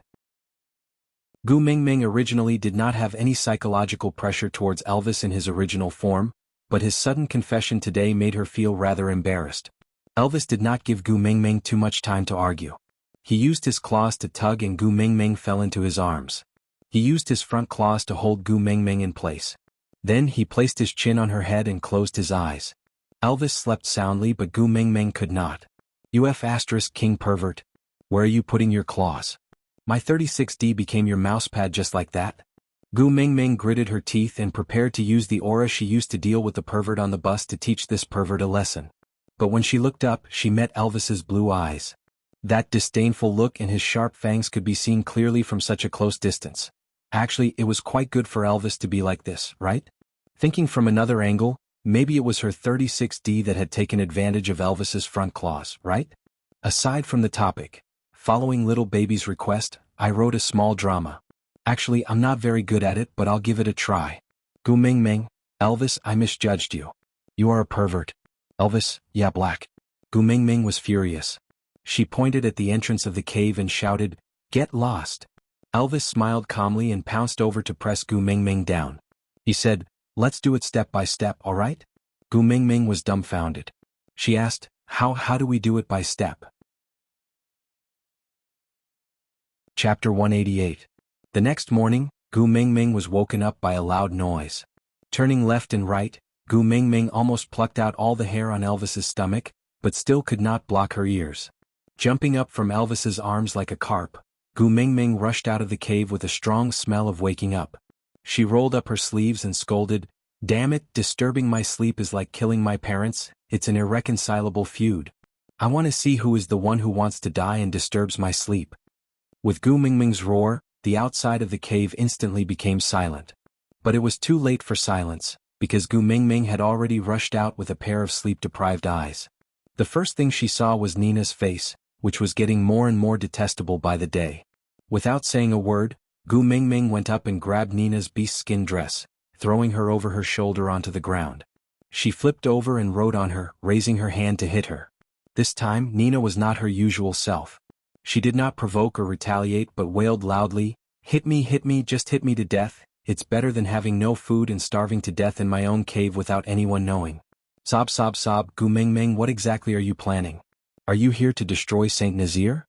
Do you want all the females in the tribe to starve to death? Sob. I can't live past this winter anyway. Rather than starving to death, why don't you just kill me now? Her crying stunned Gu Mingming. This time, it was not because of Leah. Gu Mingming dusted her hands and stood up. The lack of sleep made her extremely irritable, so she kicked Nina, who was rolling on the ground, and said, cry again and I'll cut off your damn tongue." Frightened by Gu Mingming, Nina immediately kept quiet and covered her mouth with both her hands. She did not know if she was afraid of making a sound or to protect her own tongue, but she just stared straight at Gu Mingming with a pair of cross-eyed eyes while covering her mouth. Gu Mingming made a gesture of stabbing her eyes and said, look again and I'll dig out your eyes." Nina was so frightened that she hurriedly closed her eyes tightly, showing an inexplicable wretched and funny look. Gu Mingming really could not bring herself to smile at Nina. She just frowned impatiently and said, if you have something to say, just say it. You came here early in the morning to make a scene. Apart from wanting to get beaten up, do you have any higher level of pursuit? Nina covered her mouth and stammered something. It was as if she was talking while brushing her teeth. Who could hear her clearly? Gu Mingming went up and slapped her hand away. With a cold face she said, speak properly, scram after you're done. Nina felt wrong, but she did not dare to cry. She knew that with one word from Gu Mingming, Elvis would definitely pull out her tongue. So she replied while sobbing, why didn't you allow the males to give me their food? It's fine if you don't want it, but why can't I want it? After all, I'm a precious complete female. If I starve to death, do you know what kind of loss it would be to Saint Nazir? Gu Mingming used her hand to cover her ears. She snorted in disgust, scaring Nina so much that she immediately shut her mouth. She looked at Gu Mingming and Elvis, who was already standing behind Gu Mingming with a face as black as a dark cloud. Looking into Elvis's eyes, Nina truly felt that a bolt of lightning could shoot out from Elvis's eyes at any time and strike her to death.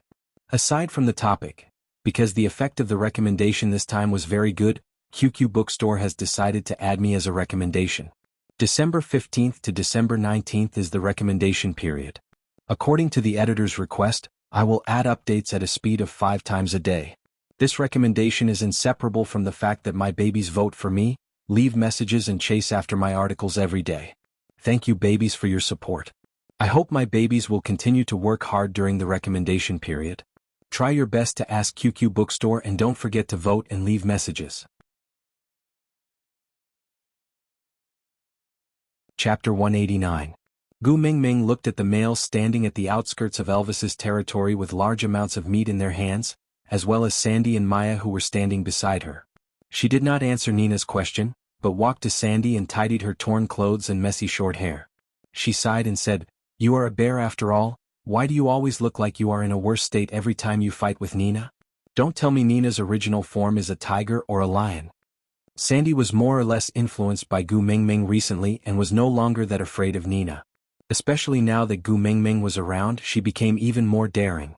She snorted at Nina and rolled her eyes before looking at Gu Mingming and said, what lion or tiger, she is just a pheasant.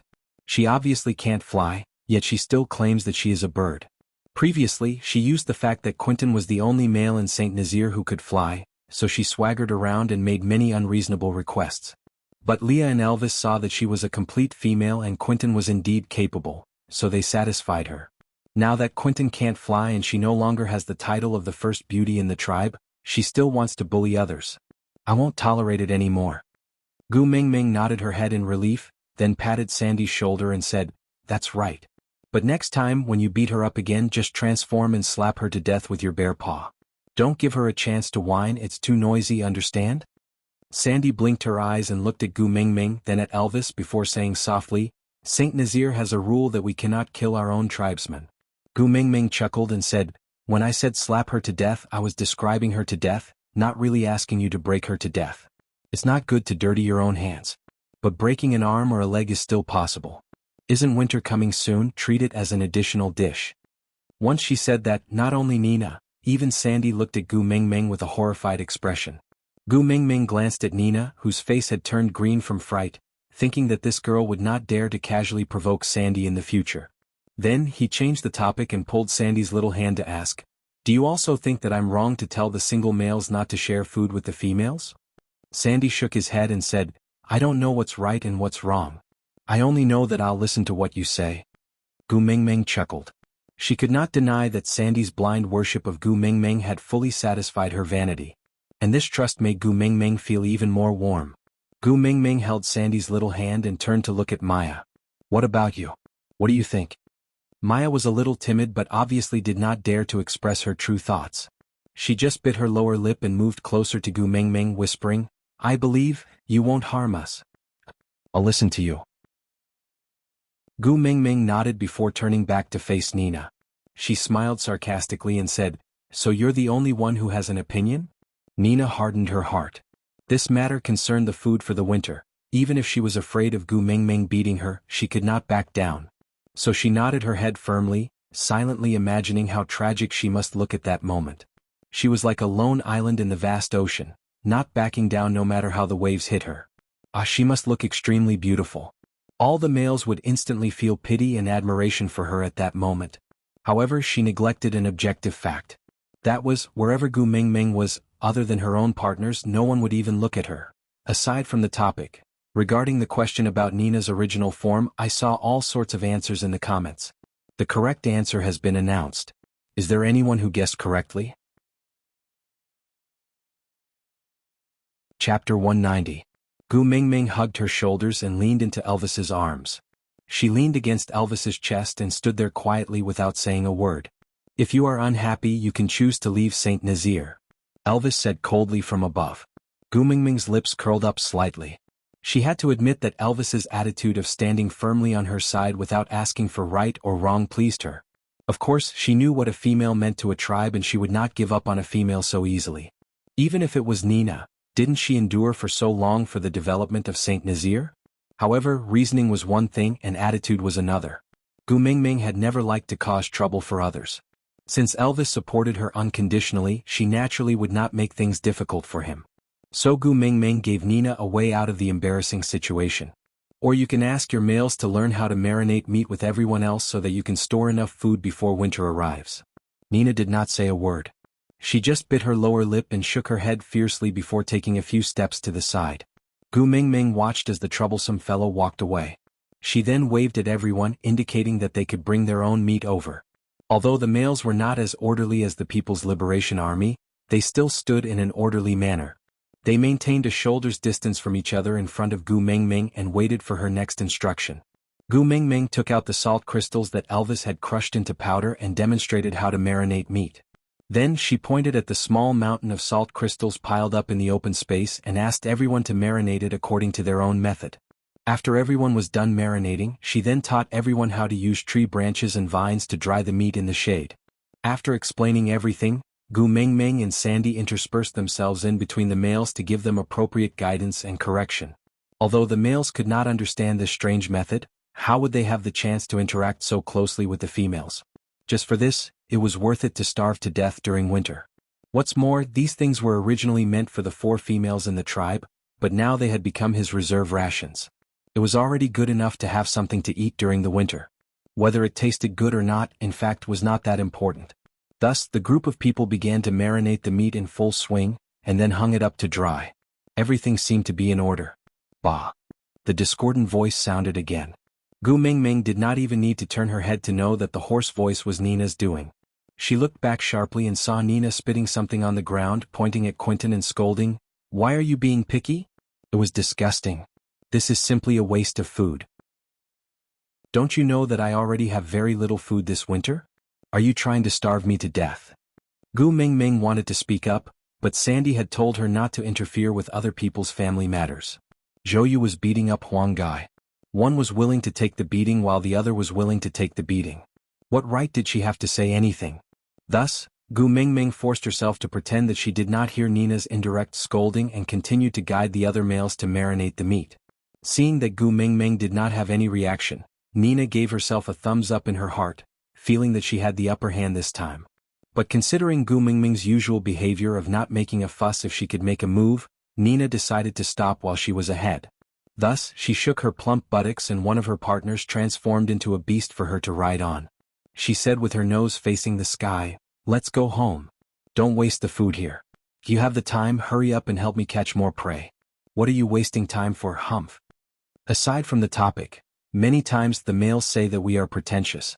But what we are doing is just to see your accommodating attitude. When a girl is crying, no amount of reasoning is as effective as a hug. Chapter 191. Without Nina messing around, the pickling process went smoothly. Gu Mingming and Sandy brought Maya along to sit at the side and chat. It was around noon when Barit and Colin came back. The two of them were almost buried by the potatoes. From afar, it looked like two piles of potatoes had turned into spirits and were walking towards them. After they put down the potatoes, Colin walked towards Gu Mingming with a red face. He took out something from behind and passed it to Gu Mingming. "This was accidentally plucked when I was plucking the potatoes. I've tried it and it's very delicious too. Do you want it?" Gu Mingming's eyes brightened. She patted Colin's shoulder. "Not bad, Colin. You even managed to find it. Where did you find it? Are there many?" Seeing that Gu Mingming liked it, Colin smiled till his eyes were squinted. He scratched his head. "It's just beside the potato field. It's not too far away. It's not as many as the potatoes, but it's not too little either." Gu Mingming held onto Colin's hand excitedly. "Bring me to take a look, all right?" Colin's face turned even redder. He turned his face to the other side. He lowered his head and peeked at Gu Mingming from the corner of his eyes. Then he nodded. Gu Mingming was so happy that she jumped on the spot. She leaped onto Elvis. "Elvis, let's go pluck some sweet potatoes." Elvis naturally followed Gu Mingming's wishes. He brought her towards the direction of the potato field. Barit followed behind them. As Colin was busy taking deep breaths, he walked slightly later. Just as he was about to leave, he realized that a corner of his beast-skin dress was being pinched by Sandy. Colin tilted his head and looked at Sandy. "What? You want to eat it too? Then I'll discuss it with Gu Mingming. She's so close to you. She'll definitely be willing to share it with you." Sandy shook her head. She forced a smile. "I won't snatch Gu Mingming's things." Colin did not say a word. He wanted to leave. But when he saw that Sandy was still tugging on the corner of his dress, he asked, "Then do you have anything else?" Sandy bit her lower lip and said, "I fought with Nina again today." Colin chuckled and said, "I've heard about this. I feel that Gu Mingming is still right. You have to bring out Gu Mingming's strength and send Nina flying with a slap. Let's see if she still dares to make a fuss next time. That's why Gu Mingming is the first beauty of the tribe. She has a beautiful heart too. It's really nice no matter how I look at her." Sandy slowly loosened his grip and nodded with a smile. "Yes, you're right. I'm fine now. Hurry and bring Gu Mingming to find that mud ball. She seems to like it very much. Who knows, if she's happy you can stay in Elvis's cave this winter." Hearing this, Colin's heart, which had finally calmed down, started beating again. He patted Sandy's shoulder and said with a silly smile, "What are you talking about?" "I don't dare to think like that." Sandy looked at his shoulder, which had turned red from the patting, and laughed bitterly in his heart. He sighed and said, "Look at you, you can't even see your eyes from smiling. You still don't dare to think about it? You must be thinking so much that you're going crazy, right? Hurry and chase after her. If you don't, Gu Mingming will be far away." Hearing Sandy's words, Gu Mingming then realized that Elvis had already brought Gu Mingming far away. She smacked her head and said, "Aya, I won't say any more. I'm going to lead the way for Gu Mingming." Looking at Colin, who was running away in a hurry, Sandy's originally smiling lips slowly pursed into a straight line. Tears welled up in her eyes, but she stubbornly refused to let them fall. She placed her chubby little hand on her left chest and murmured to Colin's back view, "I won't snatch Gu Mingming's things, I won't snatch Gu Mingming's things." Aside from the topic, sigh, Colin is such a blockhead. Sometimes I really feel that he deserves to be single. She thought of a story. A girl asked a guy to watch a movie, then reminded him, "Remember to bring your identification card." Then the guy used 2 hours to tell the girl not to check her identification card when watching a movie. Chapter 192. When Gu Mingming followed Colin to the sweet potato field, she felt that her life was too blissful. Staple food, this was the damn staple food. She shook Elvis's arm in agitation and pointed at the sweet potato field, unable to say a word. Elvis rubbed Gu Mingming's little head lovingly, then turned back slightly and gave a signal. The group of males behind him all stepped forward and started plucking the sweet potatoes. Why a group? Haha, everyone heard Sandy and Colin's conversation. Who wouldn't want to seize this opportunity to perform well? If they could really gain Gu Mingming's favor before winter, that would be the pinnacle of their lives. Even if they could not, it would be glorious to be able to serve the first beauty of the tribe. For the entire afternoon, Gu Mingming was in charge of sitting in Elvis's arms and smiling foolishly, then watching everyone transport the sweet potatoes that were as tall as a hill back to St. Nazaire. Under Gu Mingming's insistence, the sweet potato leaves were also brought back. When they returned to St. Nazaire, Oakley and Bode had already returned and were distributing the honey they had gathered into bowls and basins in Gu Mingming's house. Sandy was following behind Bode with her eyes full of hearts, stealing a mouthful of the honey that Bode secretly gave her from time to time. Gu Mingming happily went forward to greet them, then took out a clean sweet potato for Sandy. Sandy took over the sweet potato and took a bite without saying anything, then exclaimed in surprise, "So sweet." Gu Mingming pointed behind her with her thumb, then turned her body sideways and Sandy saw the sweet potatoes that were as tall as a hill. She hugged Gu Mingming happily and jumped high on the spot. Gu Mingming said, "I definitely can't finish all these by myself. You and Maya should also bring some back to store during winter. I will share the rest with the males in the tribe." The males in the tribe were all stunned. Since ancient times only males would find food for females, there had never been a male who ate the food brought back by a female. Even though none of these things were plucked by Gu Mingming herself, they still belonged to Gu Mingming. Sandy was also unhappy. She dug her lips and said, "We already don't eat the prey brought back by the males this winter, can't we just split it among the three of us?" Gu Mingming found it funny and asked, "So much, it's at least 1,000 pounds, can you finish it?" Sandy looked at the sweet potatoes and thought back to the crispy taste just now. She swallowed her saliva and nodded. Gu Mingming face-bombed and laughed helplessly. "You little glutton, aren't you afraid your heart will burn from eating sweet potatoes the whole winter? Don't you want to eat the fish and meat we've preserved?" Looking at the water shuttles and various kinds of meat hanging on the tree, Sandy blinked her eyes and rubbed her stomach. "Then I can give them a little, but only a little." Gu Mingming smiled. "All right, I'll give them a little." Maya walked to Gu Mingming and asked timidly, "Gu Mingming, I don't want the sweet potato, can you give me some of that leaf?" Gu Mingming turned around and looked at the sweet potato leaves Maya was pointing at, asking, "You like to eat this?" Maya nodded, her eyes full of desire. Gu Mingming agreed readily, "Sure, there's a lot of this, I'll keep some to make soup, you and Sandy can share the rest." Sandy immediately opened her mouth and said, "I don't want the leaves, I'll give you all my leaves in exchange for the sweet potatoes, all right?" Maya nodded and just like that, the two of them happily came to an agreement.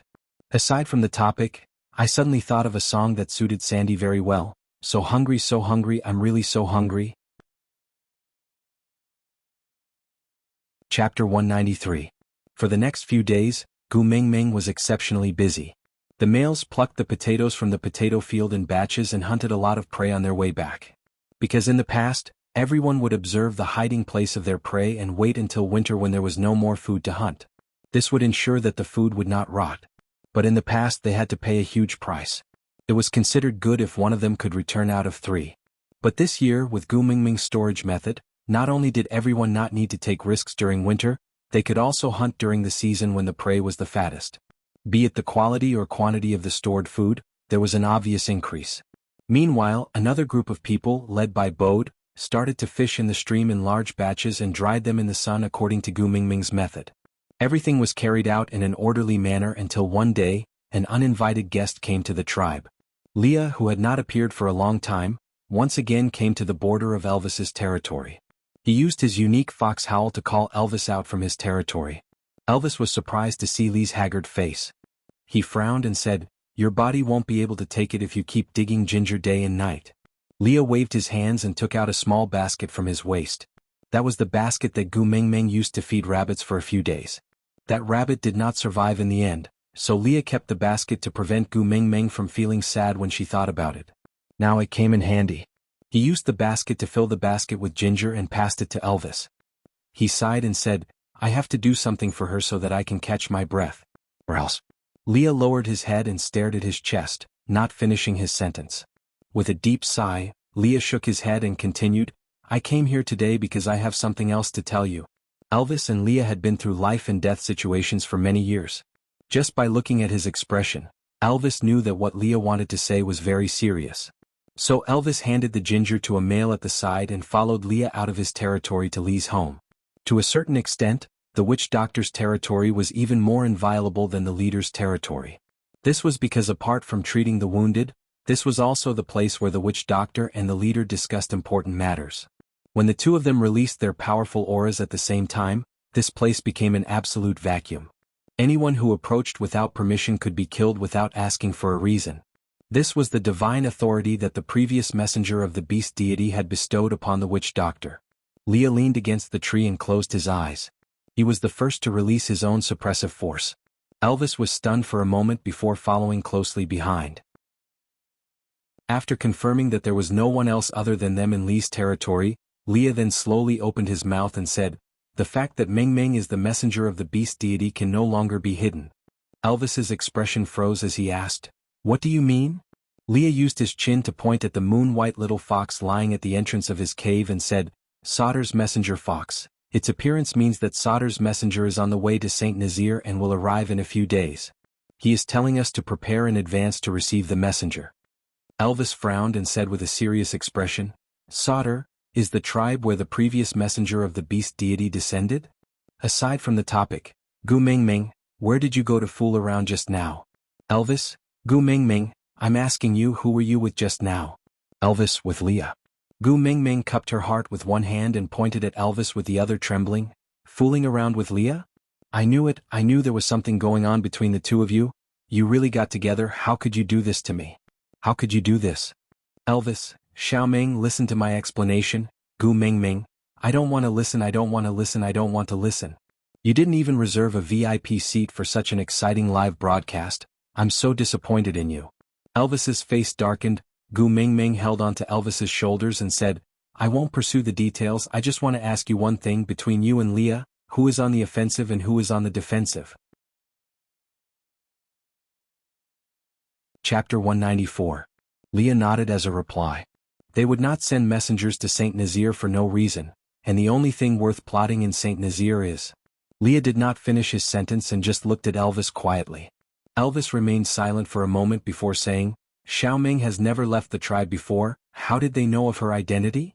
Leah smiled faintly. The calm expression on his face was because he had long expected this day to come. No tribe had the ability to hide the existence of the messenger of the beast deity forever. It was only a matter of time before they were exposed. However, when this day arrived, his heart was not as calm as he had expected. Even though he had already predicted countless times how to deal with such a situation before Gu Mengmeng came, but now, he no longer wanted a 90% chance of success, but a 100% chance of failure. Leah did not answer Elvis's question, only revealing a smile of mutual understanding. His slender and bony hand tapped his arm lightly, raising his head to look at the sky and squinting his eyes, causing his originally faint smile to become even more subtle, almost indiscernible. "Winter is about to arrive, do you think? This messenger would be so unlucky to meet with the first snowfall on his way back and forth?" The corners of Elvis's lips curled up slightly, revealing an evil and bloodthirsty smile. His blue eyes shone with a cold light as he said, "The winter that belongs to him should arrive before he steps into Saint Nazir." "Oh." Leah stopped Elvis and took a deep breath before continuing, "Let him enter the tribe and let him see Gu Mengmeng." Elvis frowned. He did not question Leah directly, but was obviously waiting for his explanation. Leah was not affected by Elvis's emotions and continued, "Gu Mengmeng brought fire and food to Saint Nazir. Many people in the tribe have already vaguely guessed her identity. If we continue to hide it for a long time, we will inevitably lose the trust of the people, and it will seem like you, the tribe leader, and me, the witch doctor, do not trust the tribe members. So, we need someone with credibility to help us reveal Gu Mingming's identity. This messenger is the most suitable. Elvis's brows were tightly furrowed. He could not help but admit that Li's words were right. In order to delay the exposure of Gu Mingming's identity to the greatest extent, they did not tell anyone in the tribe that Gu Mingming was the messenger of the beast deity. But now, far away in Sauter, the messengers of the beast deity tribe? No, it should be said that the people from the former messengers of the beast deity tribe already knew about it. That meant that someone in the tribe had guessed Gu Mingming's identity and leaked it out. Since someone already knew about it, there was no point in continuing to hide it. They might as well publicize Gu Mingming's identity within Saint Nazir. This way the people in the tribe would protect Gu Mingming to a higher level, from protecting a precious female to protecting the new messenger of the beast deity. Those were two completely different concepts. But in that case, Gu Mingming's leisurely days would come to an end. The turmoil and fights in the beast world could almost be foreseen. Putting Gu Mingming in the eye of the storm was not something he wished to see, but she was the messenger of the beast deity. Feeling helpless, Elvis nodded his head solemnly and said, "I'll leave this matter to you. I'll go back and accompany Xiaoming first." Li's expression was still indifferent as he nodded his head slightly. Until Elvis's back completely disappeared from his sight, Leah then transformed into his half-orc form. He sat cross-legged and hugged his furry big tail in his arms, stroking it from time to time. He looked at his empty arms with empty eyes, imagining that petite person smiling sweetly and saying, "Daddy Leah, you're so good-looking. Mingming, I miss you so much." Even though he knew that she could not hear him, he still expressed his longing to the air. Aside from the topic, thank you to the little darling HKL on QQ for reminding me. The potato problem was indeed a bug. The potatoes dug out when the potatoes were blooming could not be eaten, so the situation in the novel could not be applied in reality. Let's just treat it as the laws of nature in the beast world being different from the present world. Don't use what you read in the novel to apply it in reality. Chapter 195. In a tribe, the chief had the highest authority because no one could beat him. Witch doctors represented divine authority that could not be blasphemed. Sometimes they could even override the authority of the chief. But there was one situation that even the tribe leader and witch doctor could not do anything about, and that was when the females of the tribe came together. What they wanted to do. Basically, even if the beast deity himself appeared, he would not be able to do anything about it. And now, Saint Nazir was in such a situation. Out of the 4 females, 3 of them were happily shuttling back and forth in the tribe that was filled with salted meat, potatoes, and sweet potatoes every day. From time to time they would say, "Wow, you've salted so much meat? I won't go hungry this winter." And "Oh my God, you arranged the potatoes and sweet potatoes so neatly. Can you teach my partner?" Praise like that. This simply caused the adrenaline of the males in Saint Nazir to soar to an unprecedented high. Everyone put in more effort in hunting to preserve and dig more potatoes and sweet potatoes. And what caused everything to reach a boiling point was that before winter, the foodie Sandy had taken in a new partner, a hyena named Bailey. In the beast world where handsome men were everywhere, Bailey's looks could only be considered average and his body was not as strong as Barit or Collins. And the reason why Sandy could take a liking to him was because of his sensitive sense of smell that he was the male who discovered the most new potato fields. In other words, he used a large potato field as a dowry to marry into Sandy's family. In this way Sandy had 7 companions. On the day of mating, Gu Mingming made a huge pot of precious animal farm stew. As the meat was all processed into pieces, Gu Mingming did not know whether he had put in a lion or a tiger other than potatoes in the pot. Anyway, when a pot of steaming hot and fragrant farmhouse stew was delivered to the entrance of Sandy's cave, Sandy was smiling so widely that his eyes couldn't be seen. It was rare that he was not in a hurry to eat. He held Gu Mingming's hand and asked her to sing dowry again. Gu Mingming thought that although it was Sandy's 7th mating, it was still a joyous occasion. There was nothing like a wedding here. As a friend, it was not a big deal for her to sing a song for him. Hence, she cleared her throat and sang Wu Jing's dowry, from start to finish. After singing, she thought that it was time to send the bride and groom off to the bridal chamber, but who knew that Sandy would look up at Bailey and ask, "Did you remember what Gu Mingming sang just now?" Gu Mingming, thank you. If you had not discovered that Sandy loves to eat potatoes, I would not have the fortune to mate with her. You are Sandy's good friend and my benefactor. I will be grateful to you for my entire life. I will never dare to complain that you are noisy and will never dare to be jealous of you. Don't worry. Gu Mingming nodded her head hurriedly and bowed 90 degrees to Gu Mingming. Gu Mingming, thank you. Gu Mingming burst into laughter. Why did she feel as if she was Sandy's first partner and this new little fellow was worshipping her? However, this feeling was not bad. Hence, Gu Mingming shook her wrists and did a warm-up action that she always did before hitting Nina. Suppressing her smile, she said in a slightly threatening tone, I can ignore if you complain that I am noisy or are jealous of me. But if you dare to let my Sandy suffer even the slightest grievance, my fists are not to be trifled with. Bailey tilted his head and stared at Gu Mingming's weak fists. He blinked his eyes and did not know what to say. Gu Mingming felt that she was being looked down upon. Hence, she narrowed her eyes and sneered, I will use my fists to instruct Elvis to beat you up so badly. Bailey looked up and saw that Elvis was already standing behind Gu Mingming. He was emitting a domineering aura and staring at him coldly. Goosebumps rose from the bottom of her feet. She did not dare to doubt him anymore and nodded her head in agreement. Aside from the topic, thank you Shin baby for tipping me on QQ reading. I just realized that you have already tipped me to become an apprentice. Congratulations on leveling up, you already have 1,000 fan points and are the second highest among all the fans. Chapter 196. Sandy's mating made the blood of the males in St. Nazaire boil. Gu Mingming felt a sense of achievement when she saw everyone's enthusiasm. If there were fewer deaths this winter because of her or even less deaths, then she had not transmigrated for nothing. More or less she had made some contributions to the beast world, right? The weather was getting colder. Other than noon when the sun was at its highest, Gu Mingming could not leave her room. Luckily Elvis was a tycoon. He knew that Gu Mingming's eyes could not see anything in the dark, so he took out 17 to 18 luminous pearls from the depths of the cave and embedded them on the wall.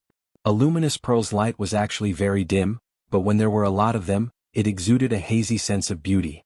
Sometimes, when Gu Mingming opened her eyes, she would feel as if she was in outer space and the stars were just within her reach, accompanying her. That feeling was very dreamy and unreal, especially when Elvis was in the hazy night light. His devilish aura was magnified by the dim light and his resolute side under the sunlight was hidden in the darkness. At that moment he looked a little like a vampire from Western mythology. His long hair draped over his shoulders like black smoke and his bare chest exuded a strong sense of temptation. Even after looking at him for almost a month, Gu Mingming still could not help blushing and her heart palpitating. As the two of them spent more time alone in the cave, Gu Mingming's immunity towards Elvis showed a negative trend. This made her feel very uneasy. She had just broken up with Leah for less than a month and she felt that it was an insult to her feelings for Leah to have a new lover so soon. After all, he was her first love. And just when Gu Mingming was in a dilemma, the person who should have come finally came. That afternoon, a fox's howl attracted Elvis's attention. His expression was a little complicated and when he looked at Gu Mingming, his brows were tightly knitted into a dead knot. Gu Mingming easily sensed Elvis's abnormality and asked, What's wrong? Did something happen? Elvis pursed his lips and answered, The messenger from the previous messenger tribe is here, we have to go and welcome him. Gu Mingming had heard a lot about the messenger of the beast deity from Sandy. She was very interested in the man who was almost deified, even though many of his tricks were fake in the eyes of modern people. But he had successfully fooled everyone in the beast world. This was something that Gu Mingming admired. Once she heard that the messengers from the messenger's tribe had arrived, Gu Mingming's eyes lit up. She jumped into Elvis's arms and wrapped her arms around his neck. I heard from Sandy that the messenger's tribe is very arrogant. They always look down on people with their noses up high. They actually came to our place today. It's so rare. Bring me to have a look. Elvis's brows never relaxed, because he knew what it meant to take that step out of this cave. Looking at Gu Mingming in his arms, he suddenly felt how good it would be if she was not the messenger of the beast deity. That way she could live a simple life under his protection and not have to bear so many disputes and troubles. Unfortunately, there were no ifs. Elvis hugged Gu Mingming's waist and kissed her forehead. Then he chose a thick bare skin and wrapped Gu Mingming up tightly. Before they left, he realized that her little feet were still exposed outside, so he placed her feet into his beast skin dress and used his stomach to warm her up. Everything was ready. Elvis took a deep breath and carried the excited Gu Mingming. Facing the glaring sunlight outside the cave, he walked out. Aside from the topic, thank you to the QQ reading baby, can you gift me scissors when my hair reaches my waist, for the 399 reading points? Thank you for your support during the recommendation period. Susu will work harder. At this point, The contents of the first chapter, Transmigration to the Beast World, was published. The next chapter started and the contents of the second chapter started. Gu Mingming would not stay in a state where she did not understand the rules. From the next chapter, Gu Mingming's golden finger would slowly open up. Chapter 197. The Center of Saint Nazir, the place where Gu Mingming held her coming-of-age ceremony. The blood-soaked redwood tower had been removed. Now there were many animal furs neatly arranged. They were all tanned and arranged according to the type and pattern of the furs. They were divided into 3 grades: good, medium, and poor. On one pile of furs a person sat. He had one foot on the edge of the furs while the other was hanging down casually. Against the light, Gu Mingming could not see that person's face clearly. She just felt that this arrogant sitting posture was very annoying. Damn it, those furs were to be distributed to the tribesmen to keep them warm during the winter. Hey! Gu Mingming pointed at the male sitting high above and shouted, "Didn't your mother teach you to be polite when visiting someone else's house? Don't touch other people's things?" As if he had never been treated like this before, that person was stunned for a moment. Gu Mingming could clearly see him turning his head, then his body obviously moved. And then, Gu Mingming did not have the time to see anything else. She only felt Elvis's muscles tensing up while hugging her. He quickly took a step back and the beast's skin that was wrapped around her was flipped by an external force. It broke into pieces and scattered all over the place. Gu Mingming had no doubt that if Elvis had dodged a little slower, the beast's skin would not be the only thing that broke into pieces. Gu Mingming's anger flared up immediately. She pointed at that person's nose and scolded, "Are you a freaking rabies patient or did you just run out from Qingshan Mental Hospital?" At the same time, Gu Mingming was surrounded by over 20 males from Saint Nazir. They were all prepared to attack, glaring at that person like a tiger watching its prey while blocking Elvis and Gu Mingming behind them. Attacking a female from a tribe, no matter what your status was equivalent to declaring war on the tribe. This was the rule of the beast world. You are Gu Mingming. That person did not care about the males blocking in front of him at all. But when he saw Gu Mingming's face, his eyes suddenly lit up. His gaze was naked and obvious as he sized her up with obvious greed. Gu Mingming sneered, "Is this a situation where you can ask questions? Are you a little confused about the situation?" The man coldly glanced at the males in front of him and snorted. "That's right, I should at least clean up the trash here and create a comfortable environment for the beautiful females to talk in." As he spoke, he gently licked the back of his hand, and his fingernails grew at a speed visible to the naked eye. His movements were like a cat's, but more bewitching. Gu Mingming felt that this action was extremely familiar, but she could not recall where she had seen it before. In the blink of an eye, screams rang out. The males in front of Elvis and Gu Mingming rolled on the ground at an unbelievable speed. Every single one of them had wounds of varying degrees. It was not fatal, but it made it difficult for them to stand up again. Moreover, each of them had an obvious wound on their arteries. It was obvious that they were going to bleed to death. Gu Mingming frowned. Was this person a freaking psychopathic killer? Damn you. Gu Mingming scolded and rolled up her sleeves, ready to charge forward.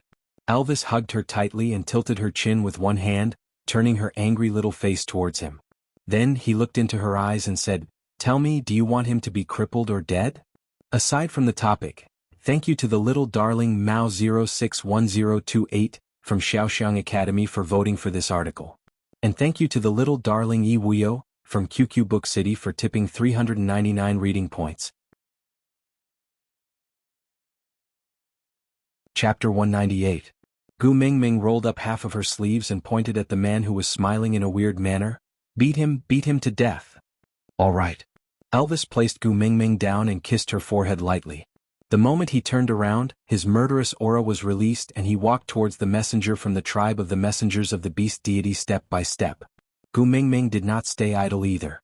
She casually picked up a piece of beast skin and ran to the nearest injured person. She asked him to use his sharp claws to help her tear the beast's skin into strips.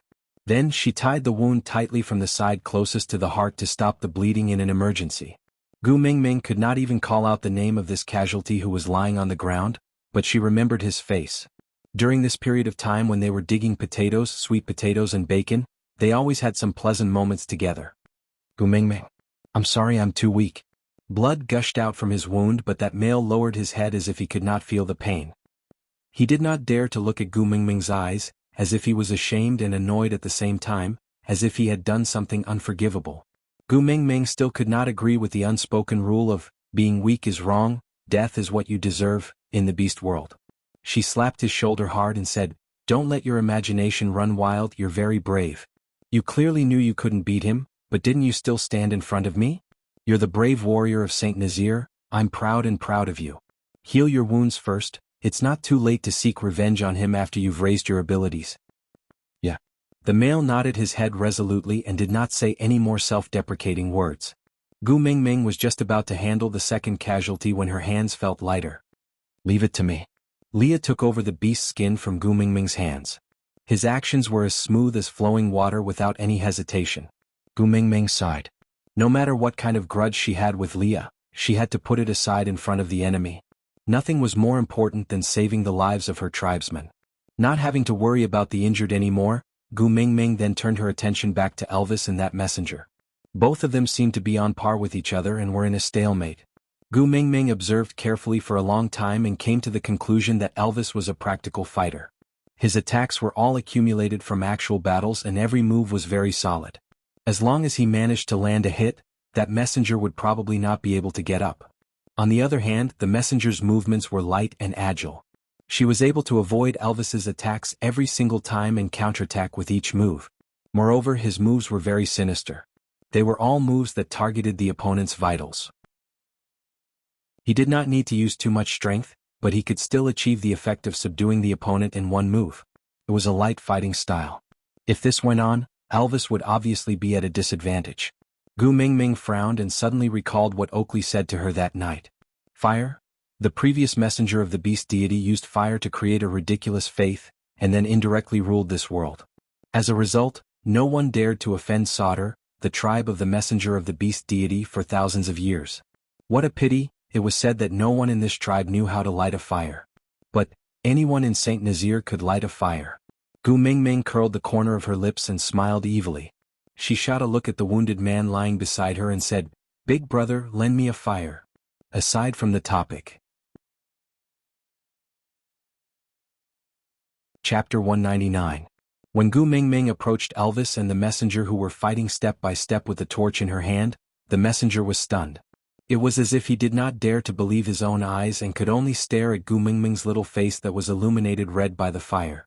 Her smile was so sly and quick-witted that he did not need any other evidence. At that moment, he had already deeply believed that this breathtakingly beautiful female was the new messenger of the beast deity. He was in a daze and Elvis would not be courteous to him. He punched his chin and a tooth flew out of his mouth along with blood. The messenger fell backwards and a black whirlpool appeared in front of him.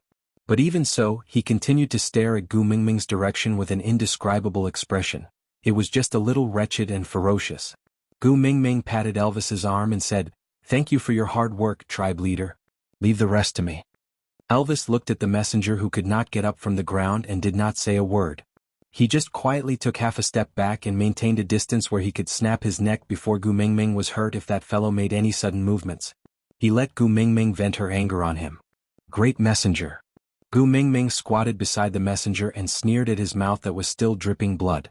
She squinted her eyes and sneered, "By right, you have come from afar and we should be welcoming you with great hospitality. But you are really too rude, it makes me feel really uncomfortable." Gu Mingming did not give the messenger a chance to speak at all. She twirled her slender fingers in the flame a few times and saw the shocked expression on the messenger's face from the corner of her eyes. She thought to herself in disdain, "You ignorant country bumpkin, I learned these two tricks from a magician when I was doing a part-time job at the amusement park. It might not even work on little kids at my place, but in front of you, it's considered amazing, right?" Seeing that the messenger's eyes were almost popping out, Gu Mingming snorted in disdain and continued, "There are a few debts that we have to settle properly." Gu Mingming casually held onto the beast's skin that she was originally draped over her body and that was now torn into rags. She said, "This beast's skin was personally sewn by my mother when I was born. You broke it just like that. Tell me, how are you going to compensate me?" That messenger shuddered at Gu Mingming's words. No matter how cunning he was still limited by his knowledge and did not know what faking an accident was. Gu Mingming usually did not bother to do such things, but she was really too angry today. Was there a need to follow the rules of the pugilistic world when dealing with such a lunatic? "I'm sorry, Gu Mingming has always been someone who will return 10 times the kindness you have shown me. But if you dare to bully me, then I'll pay you back 100-fold and demand 10,000 years of interest. I will hunt 10 to return to you. The messenger's mouth was full of blood and he could not even speak clearly. When he opened his mouth, blood splattered onto Gu Mingming's face. Gu Mingming frowned in disgust. Ah, this is a gift from the beast deity. How are you going to hunt 10 of them and return them to me? Didn't your mother give it to you? The messenger's tongue went numb and his brain was still buzzing. It was not that he was smart, but Gu Mingming's words had too many loopholes. However, Gu Mingming burst out laughing. She moved her mouth close to the messenger's ear as if she was whispering to him. She did not lower her volume and said word by word, "You didn't hear me clearly, did you? What I said was that this was personally sewn by my mother, and the person who gave me this beast skin is the beast deity. Aside from the topic, thank you Ming Baby and Qing Wan for your tips. Both of you wanted to bribe me? Yeah, I'll accept the bribe. I will carefully consider both of your requests. Also, let's do an advertisement. Our QQ group number is 4927792273. Sometimes, not only will your messages be deleted, my messages will also be deleted. I replied to a few of my baby's messages in the book city, but they all disappeared when I refreshed the page. I'm in despair too. Well, everyone can join this group. Every day I will try my best to spend some time chatting with everyone in the group. Occasionally I will send red packets or something." Chapter 200. The messenger's face turned pale, not knowing if it was because of Elvis's beating or Gu Mingming's shock. He looked at Gu Mingming while trembling and asked, "The beast deity, why did he give you the beast skin?" Gu Mingming suddenly covered her mouth and laughed. She looked at the messenger with a "you idiot" look and shook her head. She used her finger to draw circles in front of the messenger and said, "Of course it's because the beast deity is my father." The messenger's eyes widened even further in what Gu Mingming thought was his limit, causing his originally ferocious expression to look extremely comical, similar to some emoticons. The messenger swallowed his saliva and asked carefully, "Isn't your daddy?" His gaze turned towards Leah, who was not far away, and he did not finish his sentence. Gu Mingming's face darkened and she sneered in her heart. This messenger whom she had never seen before knew her name the moment he came up and now even knew that she called Leah daddy. Even a fool would not believe that there was no traitor. Gu Mingming composed herself and did not give the messenger too much time to figure out her thoughts. She just asked sarcastically, "Why? Does your mother only have one partner?" That messenger's face suddenly turned from white to green. He really could not imagine what kind of female could make the beast deity willingly become one of her many beast husbands. He suddenly realized that the background of this little female in front of him could be unfathomable. The strongest person in her family was actually not the beast deity? Who was her mother? What kind of background did she have?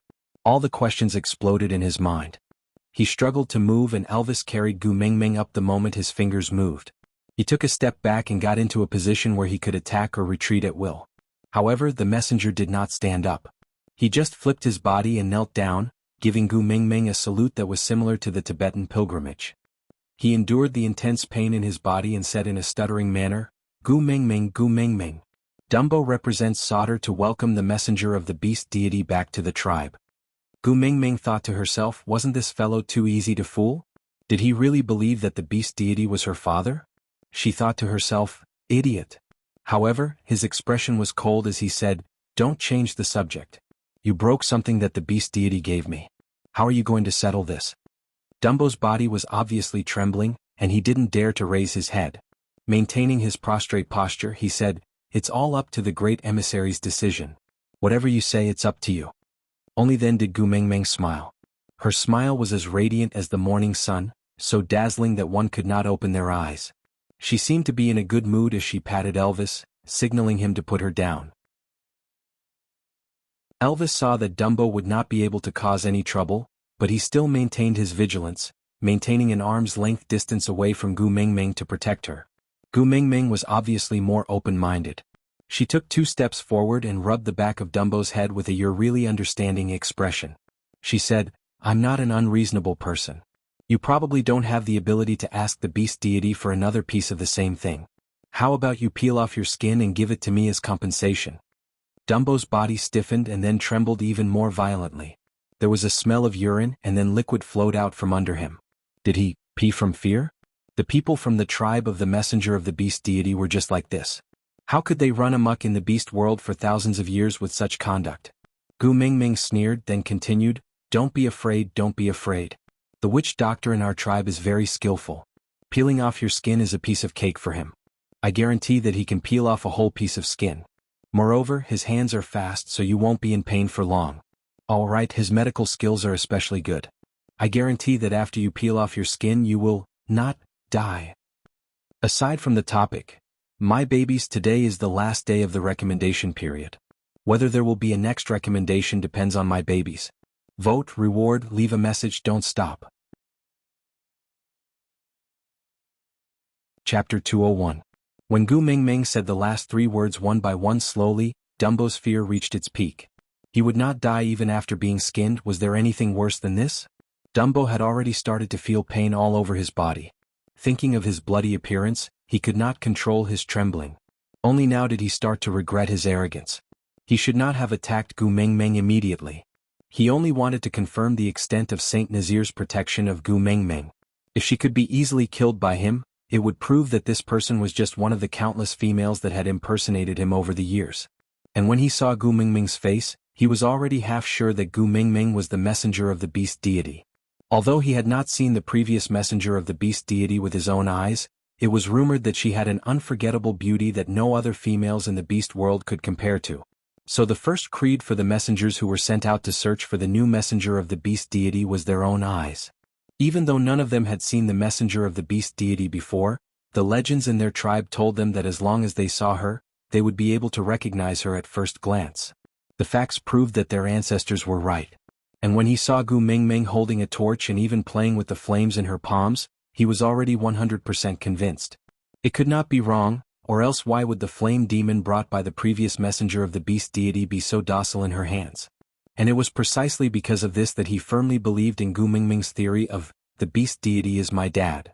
After all, according to the records and legends in his tribe, the flame demon had always been violent and even the previous messenger of the beast deity could not control it completely. But Gu Mingming could use it freely as if she was playing with her own pet. If the flame demon was anyone's pet, the beast deity was definitely the best choice. So it was logical that Gu Mingming was the daughter of the beast deity. Gu Mingming did not know that Dumbo's trouble had already reached the horizon. She only saw him suddenly straighten his upper body and look at Leah, who was walking towards them after treating his wounds, with a complicated and fearful gaze. His gaze was filled with fear and admiration, not like he was looking at an executioner who was about to skin him, but more like F*******. Gu Mingming instantly understood Dumbo's thoughts. King thought that Leah was the same as the beast deity, the partner of his mother beast. Damn it, what a cheap mouth. Why didn't she think before she blurted out something stupid like, your mother only has one partner? How was he going to wrap things up now? Did he really find himself another stepfather? But the problem was that she didn't even know who her mother was. Gu Mingming shuddered and kept a respectful distance from this kind of melodramatic imagination. She shook her head and could no longer follow Dumbo's rhythm. She forcefully changed the rhythm and said angrily, "Hey, didn't I tell you not to change the subject? I'll be frank with you. Are you going to pay for this skin or not?" Dumbo shifted with his knees and turned towards Leah. He kowtowed and said, "Your Ninth Highness, please save Dumbo. Dumbo didn't mean to offend the mighty messenger. Please help me plead for leniency with the mighty messenger." Gu Mingming frowned and looked at Leah following Dumbo's kneeling position. She repeated in her heart, "Ninth Highness." Chapter 202. Gu Mingming was obviously spouting nonsense about Leah being able to skin someone and not die after that. Even though Leah was also pondering, where exactly should he start to ensure that Dimagua would not die after the entire skin was peeled off? But real knowledge comes from practice. How would he know if he did not try? Hence, Leah continued to approach Dimagua at a slow speed.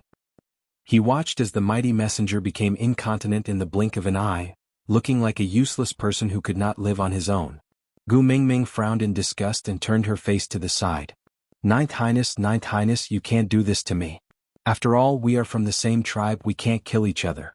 You can plead with the great emissary. You are her elder, she will definitely listen to you.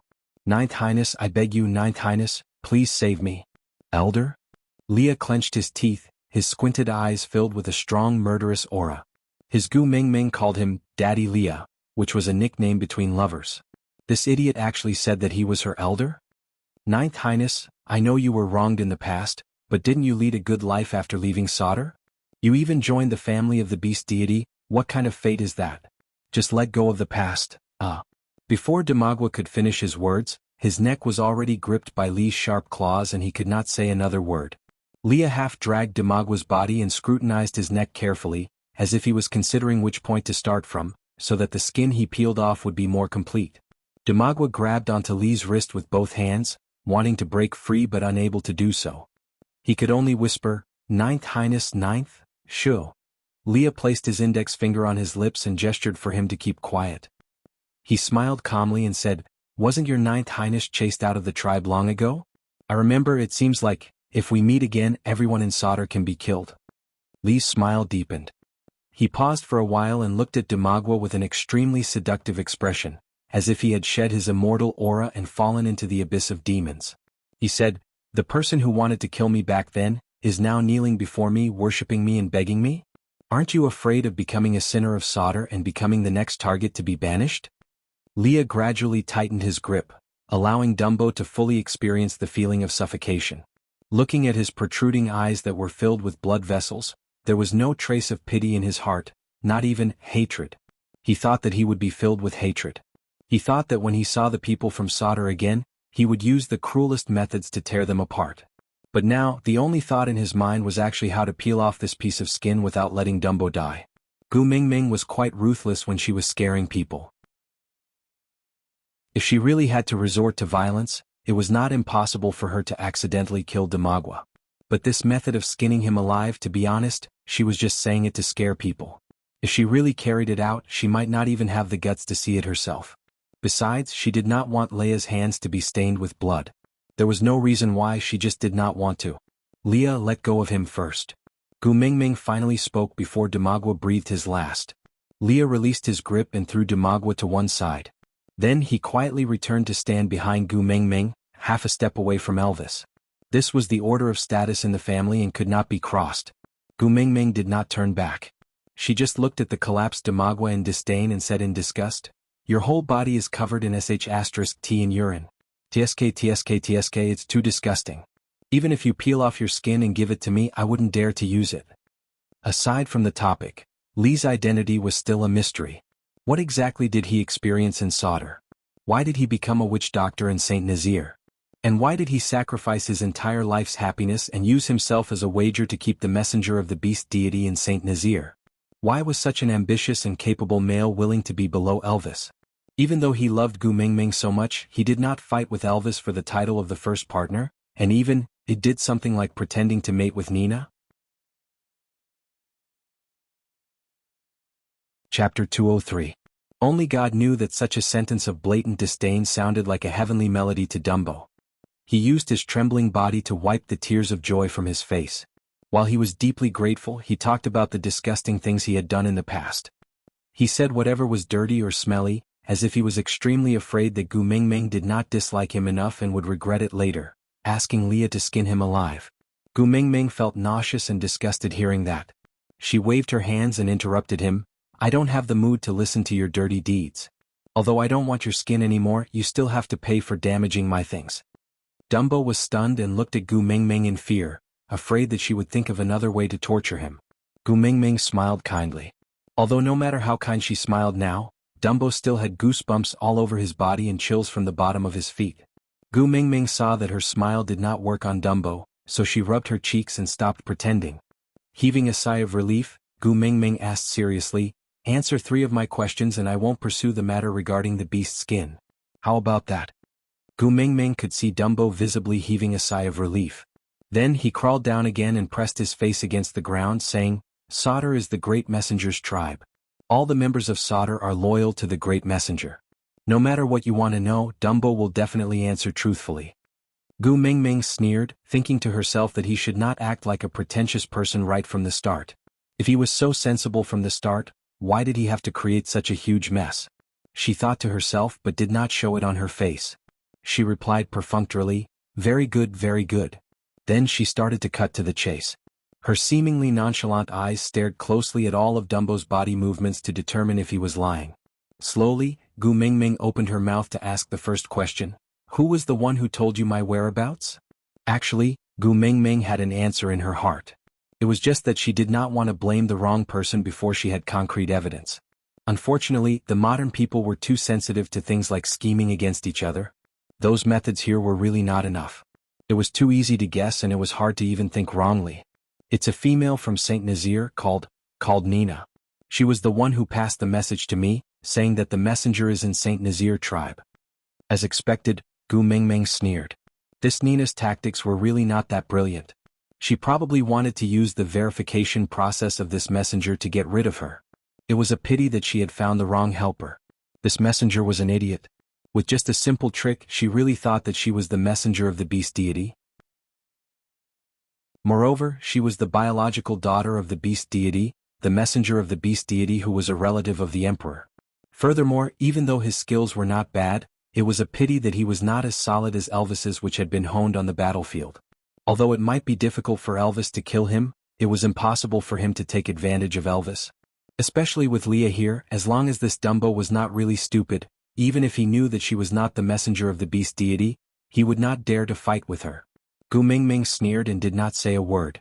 She saw someone sneaking away. It seemed to be one of Nina's partners. Did he send a message? Gu Mingming sighed in her heart. Up to you, run if you can. Killing a chicken is also a dirty job. The second question, other than you, who else knows that I am here? Gu Mingming continued asking. Dumbo did not dare to delay and immediately replied. Because the millennium period is approaching, there have been many females who want to pass themselves off as the great messenger in these 2 years. The mission of us messengers is to identify the authenticity one by one. Only when we meet the real great messenger, then we will send a message to the tribe. It's fake. Aside from the topic, calm down my babies, calm down. I know that your hatred for Nina has risen to another level, but I still have the same words. She has not finished courting death. Chapter 204. Dumbo did not finish his sentence, but his body started trembling uncontrollably again.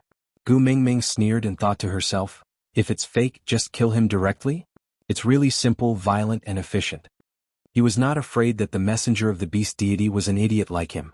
With that claw of his just now, this messenger of the beast deity who had waited for thousands of years would be dead. But Gu Mingming did not bring up the past at this moment. Instead, she slowly threw out her third question. If I don't go with you, what will happen? Dumbo's body obviously froze, like a zombie doll in a horror box whose switch had been activated. He lifted his head abruptly and looked at Gu Mingming in shock, as if they had never thought of this problem after waiting for thousands of years.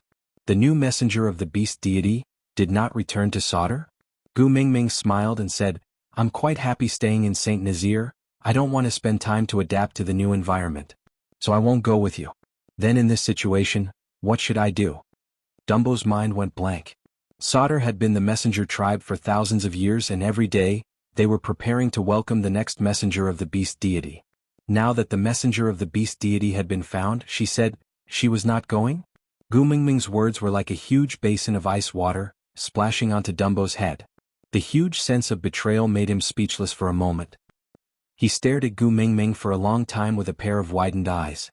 Finally, he lowered his body silently and replied with his head lowered, where the messenger is, the Solder tribe will be. If the great messenger doesn't want to leave, then let Solder move here. Gu Mingming frowned. He did not say to join but to move here? Then did they want to expel the current members of Saint Nazaire or massacre them? Gu Mingming sneered and squinted her eyes, saying, you have already answered my 3 questions, so I won't argue with you about the beast skin. But you hurt my tribesmen, how should we settle this score? Dumbo looked around. These useless trash were actually called tribesmen by the new messenger of the beast deity? No, it should not be like this. Dumbo forced himself to calm down from the surprise of finding the messenger of the beast deity and quickly calculated how to deal with the situation in front of him. But the identity of the messenger of the beast deity was noble and inviolable. If she was unwilling, he did not have the ability nor the guts to force her. If it was this tribe called Saint Nazaire that had obstructed the messenger, then this tribe had no meaning to exist. After scanning the surroundings, Sagwa's gaze landed back on Lee's face. His identity was special. If he could make use of it, he might be able to change the emissary's mind. In just a few breaths of time, Dumbo had already calculated countless feasible or basically feasible plans in his mind. Leah took out a piece of white fox skin from the high-quality beast skin and passed it to Elvis. The wind is about to blow. Bring Ming Ming back first. If she gets blown by the wind, she will fall sick. Elvis frowned, looked at Dumbo and said, I have to settle this matter first. Leah patted Elvis's shoulder lightly and said, You have to use your hands to carry Ming Ming, it's not good to dirty them. As Leah spoke, he tilted his head slightly and continued to smile warmly, but with a hint of coldness he continued, Leave these matters to me. Elvis did not say anything more. He nodded and carried Gu Ming Ming back. Aside from the topic, I originally wanted to write Dumbo to death today, but from the looks of it he is obviously not dead yet. Chapter 205. Don't go, I haven't finished speaking. He injured our people, we can't just let it go like this, right? Gu Ming Ming struggled for a while, but it was obviously useless. Elvis gently caressed the back of Gu Ming Ming's head and pressed her little face onto his shoulder. He kissed the side of her face and then whispered into her ear, You've done enough, leave the rest to us. Gu Ming Ming was dumbfounded. What did she do? Didn't she just stand at the side like a dog relying on its master's power? Gu, no, it was a fox assuming the majesty of a tiger. Yes, it was a fox assuming the majesty of a tiger to act cool? Elvis didn't stop or explain. He just walked straight towards his own cave. And behind them, until Gu Ming Ming had completely disappeared beyond the horizon, Leah was sure that she would definitely not hear the filthy sounds here. Only then did he turn around and look coldly at Dumbo, who was kneeling on the ground. He was still smiling on his face with a faint coldness. Messengers usually travel in pairs, where's the other one traveling with you? Dumbo saw that Gu Ming Ming was no longer around, and the psychological pressure in his heart was reduced by quite a bit. He had some fear towards this banished Ninth Highness. Although he had thought it through after calming down, Leah was still a third-level orc, which obviously meant that he had not mated yet. If he had really mated with the partner of the beast deity, with the help of the beast deity, wouldn't he have become a king long ago? However, even if he did not mate with the mother beast of the messenger, his relationship with the messenger was obviously not ordinary. So if it was possible, Dumbo still wanted to rope Leah in. Thus, Dumbo forced himself to stand up from the ground. Elvis had indeed beaten him up badly just now, but he had dodged the fatal attack.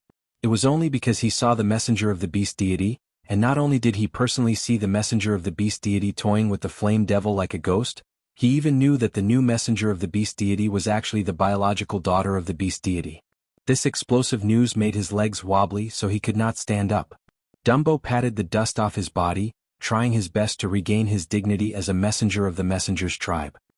He said to Leah with an ambiguous smile, Ninth Highness, why do you ask when you already know the answer? One messenger is always in the light while the other is in the dark. When I confirmed the identity of Sir Messenger, Tay should have already returned to the tribe to report. Leah was still smiling faintly, his expression calm. Dumbo did not get a response from Leah, but was not annoyed. He just slowly approached Leah and smiled ambiguously. Ninth Highness, you don't have to be so guarded against me. Actually, as long as you can convince the great messenger to return to Sauter, you will still be the high and mighty Ninth Highness.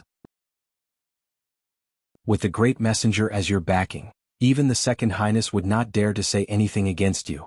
Why do you have to lower yourself to be a witch doctor with no future and a small Saint Nazir? Lee's smile spread across his lips. He stood at the same spot and did not move at all. He just watched as Dumbo approached him step by step. By the time he finished speaking, he was already less than half an arm's length away from him. Leah suddenly raised his hand and strangled Dumbo's neck. The smile on his lips was like a poppy, blooming brightly and dangerously. His thin lips opened slightly and Leah said word by word, I warned you before, don't call me Ninth Highness anymore.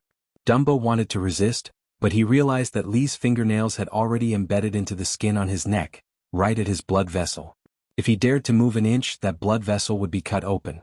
Aside from the topic, soon he would be completely dead in the next segment. Chapter 206. What do you want to do? Dumbo's expression started to tense up. He mouthed as softly as he could, I am Sauter's messenger. If you kill me, I am already an exiled person. What can Sauter do to me? Leah smiled calmly as if he did not take Dumbo's words to heart. He retracted his arm and pulled Dumbo even tighter. Then he whispered into his ear, Moreover, don't I have the messenger of the beast deity to back me up? What can your second highness do to me now? With that, Leah raised his eyes and looked not far away. Suddenly, the smile on his lips grew wider. Dumbo did not dare to move recklessly. He tried his best to turn his eyeballs, trying to follow Lee's gaze. What exactly made him smile so horribly? Leah sensed Dumbo's intention. Not only was he not angry, he smiled kindly instead. Seeing that we used to be from the same tribe, I will let you die in peace. Leah slowly retracted his fingernails from Dumbo's neck. Then he suddenly twisted his fingers forcefully. With a crack, Dumbo's neck broke. And before his neck was broken, the last thing he saw in his beast life was the corpse of his partner, who was supposed to report back to Sauter, thrown mercilessly at his feet. You. Dumbo did not have the chance to finish his last words before he breathed his last. Leah used Dumbo's clothes to wipe his hands. Then he told Barit, who went to kill another messenger, do it cleanly and, the mighty messenger does not need to know about these things. Just tell her that Dumbo ran away. Barit frowned and looked at Leah in silence for a long time. Finally, he opened his mouth to ask, Gu Mingming, is she really the messenger of the beast deity? Leah looked at the 20 over heavily injured tribesman, then at Barit. He nodded his head cautiously and answered, the messenger of the previous messenger's tribe would not make a mistake. From today onwards, we have to shoulder the responsibility of the new messenger's tribe and assist the mighty messenger well. Before trouble finds her, we have to settle it cleanly and cleanly. Barit lowered his head and replied in a capable manner, yes, Sir Witch Doctor. On the other side, Gu Mingming, who was carried back to the cave by Elvis, was still laughing out loud. She said while eating her dried salted fish, that Dumbo really lives up to his name, so silly. You actually believe that I am the messenger of the beast deity, and the daughter of the beast deity. Haha, looks like the so-called messenger tribe is not that close to the beast deity. Elvis remained silent. He broke a branch and threw it into the fire pit. The flames danced and shone on his face. His voice was low and hoarse as he asked with a rare seriousness, if you are really the messenger of the beast deity, will you still choose to stay in Saint Nazir? Gu Mingming tapped her chin lightly with her finger and thought for a moment before saying, probably. I've never been to the tribe of the messengers of the beast deity. The only person I've seen is this Dumbo. He's not very smart and is full of evil tricks. He's arrogant and annoying. I still prefer the people of Saint Nazir. Other than Nina, they're all very friendly. They are much easier to get along with. Elvis slowly heaved a sigh of relief before looking straight at Gu Mingming. His pair of blue eyes carried a cautious and solemn look as he slowly opened his mouth and said, Xiaoming, you are really the messenger of the beast deity. That messenger, you did not make a mistake. Aside from the topic, come, the messenger is dead. Let's prepare for winter next. Chapter 207. Stop fooling around, how is that possible? Gu Mingming smiled and waved her hands, thinking to herself, she is a genuine atheist, she has never seen that beast deity before. But looking at Elvis's serious eyes, Gu Mingming faintly felt uneasy. Then she probed, what characteristics made you think that I am the messenger of the beast deity? Elvis replied, your beauty is enough to prove everything. Gu Mingming burst out laughing, asking, why? Your beast deity is from the Foreign Trade Association? So those who are good-looking are all his messengers? Elvis did not laugh but replied seriously, in the beast world, there will never be a female as beautiful as you. In history, other than you, the only other person with such beauty was the previous messenger of the beast deity. Gu Mingming pouted, didn't you say that she died thousands of years ago? How do you know what she looks like? Have you seen her before? Are you actually the old demon of the Black Mountain? Ah. Elvis sighed, it was clearly a serious question. Why did it become so humorous when it came to Gu Mingming? Even he wanted to laugh along with them. This made the tension between him and Leah look so funny and boring. Gu Mingming hugged Elvis's neck, acting like they were close brothers. Think about it, if being good-looking means being the messenger of the beast deity, then I think my Sandy is also very pretty. Why don't you call her the messenger of the beast deity? Elvis said, she is not pretty, you are. Gu Mingming said, TSK. You put it this way, I'm actually a little happy to hear it. But, whether someone is pretty or not, this is very subjective. I think Sandy is very pretty, but you don't think so. Similarly, you think I am pretty, but others might think I am ugly, right? Elvis shook his head, saying, no one will think so. Gu Mingming laughed till her shoulders shook, saying, I didn't expect you to be so serious in your bootlicking. I admire you. Elvis was helpless. He could only try to convince Gu Mengmeng from another angle, so he said, "And the messenger of the beast deity knows many things that we don't. For example, the method of storing food that you taught us, or fire." Gu Mengmeng shook her head and said, "You also know that my background is a little mysterious. Even if I explain it to you, you might not understand. To put it simply, what I teach everyone is called common sense in our world, the kind that anyone on the street would know. For example, it was common for you to transform in Saint Nazir because every male knew how to transform. But if you were in our country, then you would be amazing. You could just walk around the streets for a while and there would be talent scouts pulling you to be a celebrity, just because you were good looking. If they also know that you can transform, that might not be a good thing. They might treat you like a monster and capture you for all kinds of cruel scientific research. Forget it, you're safer in Saint Nazir." Elvis was helpless. He could not win against Gu Mengmeng with his eloquence. Throwing the remaining half of the firewood that he had been holding for a long time into the fire, Elvis turned to look at Gu Mengmeng, who had a leisurely look on her face. In the end, he still let go of the heavy burden in his heart and smiled along with her bright and beautiful eyes. "It's snowing." Gu Mengmeng stretched out her hand to catch the snowflakes that floated into the cave. She was as excited as a child. Aside from the topic, "Thank you Xian baby for the 588 views."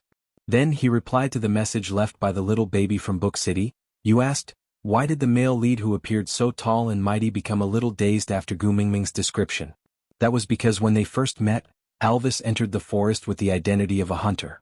That was his area of expertise, his confidence and temperament were unparalleled. But to him, Gu Mengmeng was a brand new and unpredictable territory. He had never fallen for any female before and did not know how to make this little female like him. He was so cautious and even clumsy. All this was because he had no experience. You really could not expect a single man who was born to a mother to immediately open his conception and governing vessels and become an expert in picking up girls after meeting the female lead. Chapter 208. Elvis tugged at Gu Mengmeng and pulled her back from the entrance of the cave. After thinking for a while, he hugged her into his arms and turned around, facing his back to the entrance of the cave to prevent the cold wind from blowing on her. "It's snowing, it means that winter has arrived. Females are weak and cannot leave the cave anymore. They will fall sick." Gu Mengmeng was not convinced. What a joke, not going out when it's snowing. Then do the children in the northeast have to stay at home for half a year for the winter? Gu Mengmeng struggled to leave but Elvis shook his head and rejected her. Seeing that it was useless to be shameless, Gu Mengmeng changed her policy and continued to bluff. "We have a custom. During the first snow we have to walk in the snow with the person we like. Because as we walk our hair will turn white." Elvis did not understand and asked, "White hair?" Gu Mengmeng nodded and said, "Yes, it's to use the time of the snow to experience the feeling of growing old together. Isn't it very romantic?" Elvis nodded his head in a daze. However, he did not know what the so-called romance was. Just like the story Gu Mengmeng told Sandy previously about Wuxia Jin.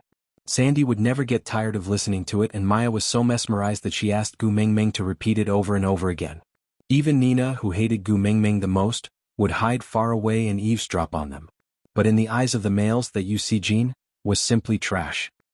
He had also listened to them patiently a few times, but he could not understand why those females would suddenly shout in excitement, and then hug each other and laugh so wretchedly. He tried to ask questions, but he was rejected mercilessly by the females. Later he learned to be smart. He never asked romantic questions again because he only needed to know that it was what the females liked. Or he only needed to know that it was what Xiaomeng liked and he would do it. That was enough. Seeing Elvis nodding his head, Gu Mengmeng shook his arm and said, "How about it? Do you want to experience it?" Elvis was actually a little tempted because Gu Mengmeng just said, "Walking in the snow with the person I like." The person I like, huh? Elvis savored these 5 words and his lips could not help but curl up into a faint smile. Gu Mengmeng saw that Elvis's expression had softened, so she continued to try her best to please him. "You smiled? Did smiling mean that he agreed? Let's go, let's go. We're just going to play for a while. I'll wrap a few more animal skins around me. I won't get sick just by playing for a while." Elvis could not resist Gu Mengmeng's coaxing and pestering. In the end he wrapped her up like a dumpling and carried her out of the cave. Gu Mengmeng had never seen such a heavy snowfall before. When the snowflakes floated down, she could even clearly see the direction of each pattern. In the past, out of curiosity, she had seen the true appearance of a snowflake under a microscope. It was extremely beautiful. Every fine and smooth line combined into a wonderful and beautiful picture. The shape of the snowflakes in the beast world was similar, but they were much bigger. Gu Mingming did not need to use a microscope to clearly see the snowflakes falling from the crystal clear sky. It was beautiful, just like a fairyland. The speed at which the snowflakes fell was extremely fast. From the start till now, it had only been at most half an hour. But Saint Nazir was already like a building filled with cream on a birthday cake. It was so beautiful that it looked like a fairyland. Aside from the topic, thank you to the little darling from Xiaoxiang Academy, Dream Crossing Tea Paste for the diamonds and flowers, thank you very much. Then if my babies have the hobby of watching Korean dramas, can you recall your partner's reaction when you watch Korean dramas? Was it a look of disdain? Yeah, magnifying this kind of disdain by about 10 times was how the males in the beast world looked at you, Sijin. Chapter 209. Gu Mingming chuckled and reached out her hand to catch a snowflake. The snow did not melt immediately in her hand, but after 3 to 5 seconds, it slowly melted into water. The water was crystal clear, reflecting the sunlight and emitting a gorgeous glow. Gu Mingming smiled slyly, then rubbed her 2 hands together, spreading the ice-cold water droplets in her palms.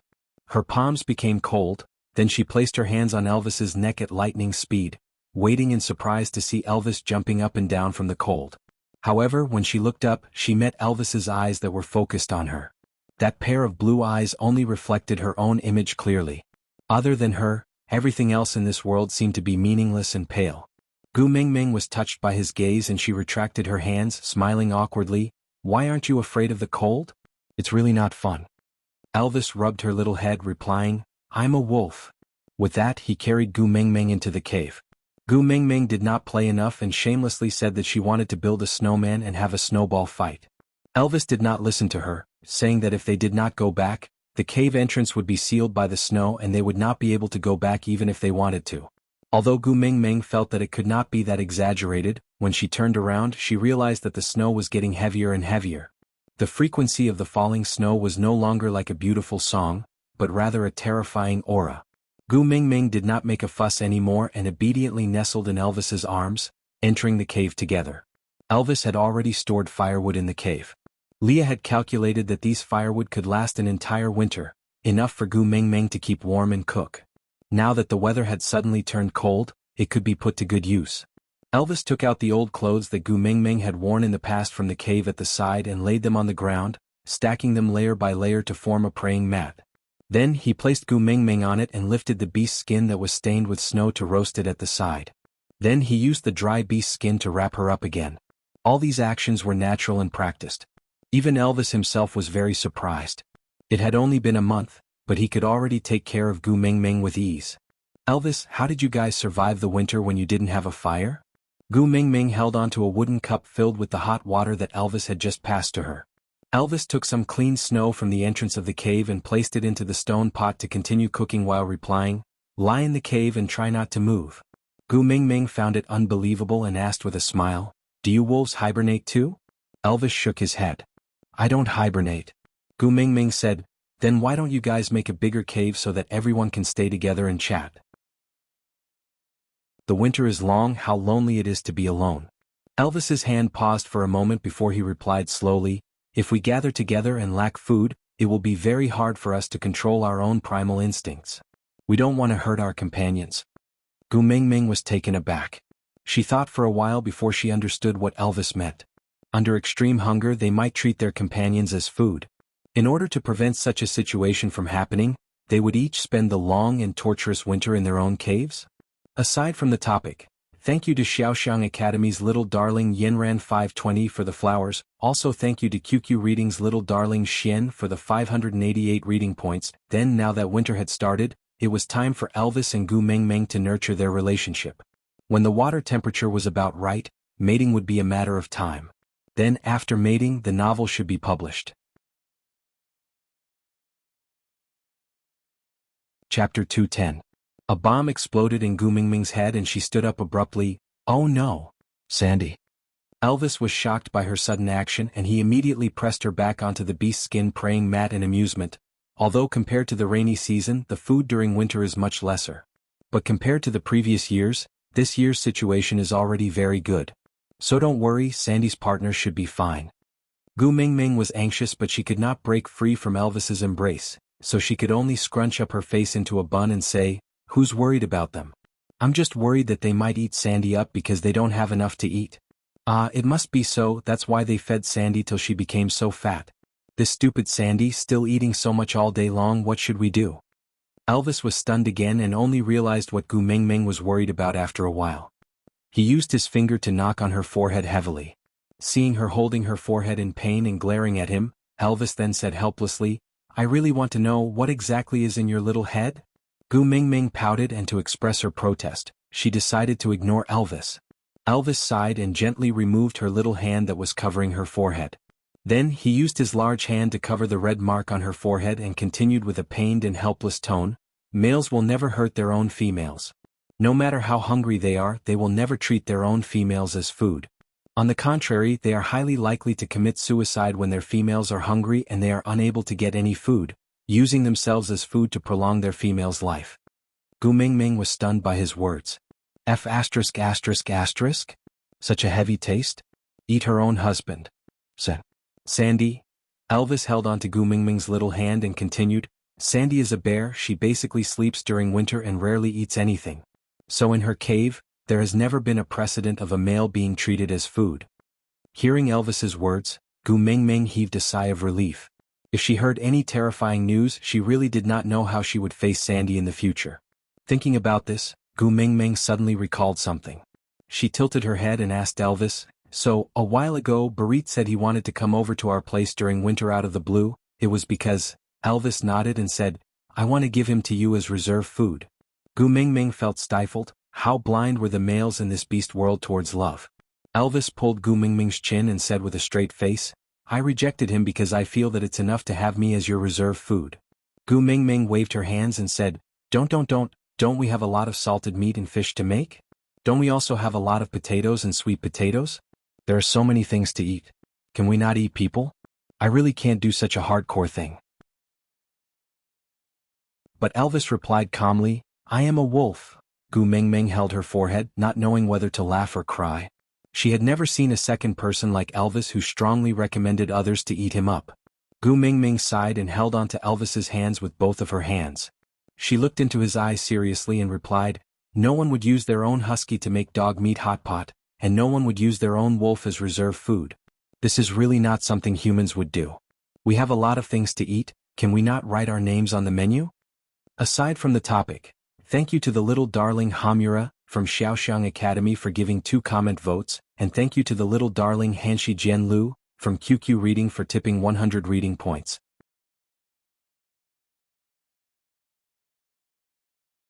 Chapter 211. Elvis held on to Gu Mingming lovingly and rubbed her little head with his chin. He then said softly, "If you say you don't want to eat, then don't eat. If one day you want to eat..." Gu Mingming hurriedly shook her head and said, No, I won't eat my friends even if I starve to death." "Friends?" Elvis tilted his head and looked into Gu Mingming's eyes. He asked, "The kind of friends that you can care about, hug and kiss?" Gu Mingming choked on her own saliva. Damn, how could he still remember this joke? "Hey, don't look at me with that face of anticipation. How can I say no, when you look at me like this?" Gu Mingming bit the bullet and nodded her head in the end. Feeling a little guilty, Elvis's smile instantly bloomed. He used one hand to support Gu Mingming's chin and brought it to his lips gently. The tip of his nose rubbed against Gu Mingming's little nose.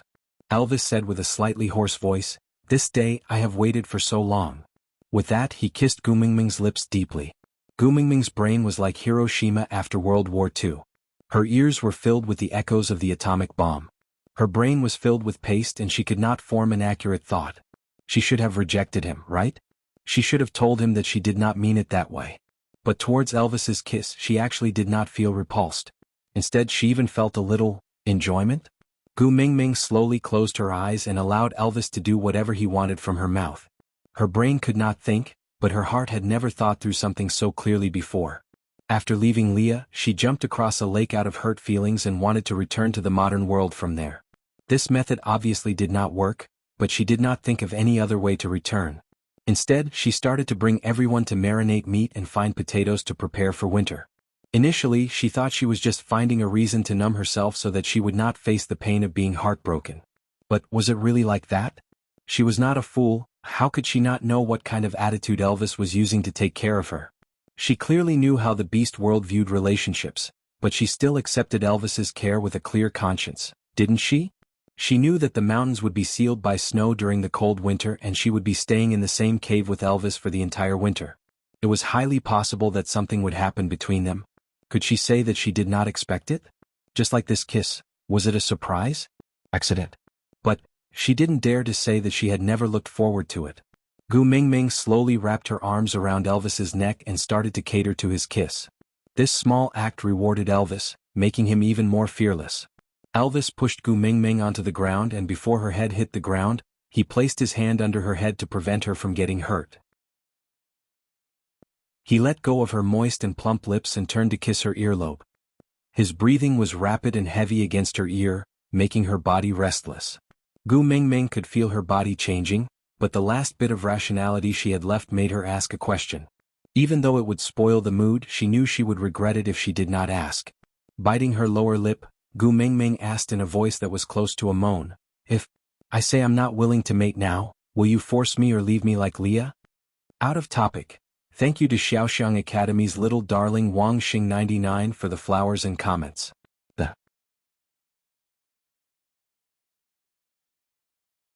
Chapter 212. Elvis's body froze for a moment before he remained silent for a long time. Other than the crackling sounds of the firewood burning, the entire cave was so quiet that only their breathing and heartbeats could be heard. Gu Mingming looked straight into Elvis's blue eyes without avoiding or saying a word. She wanted to know the answer or else she could not hand herself over just like that.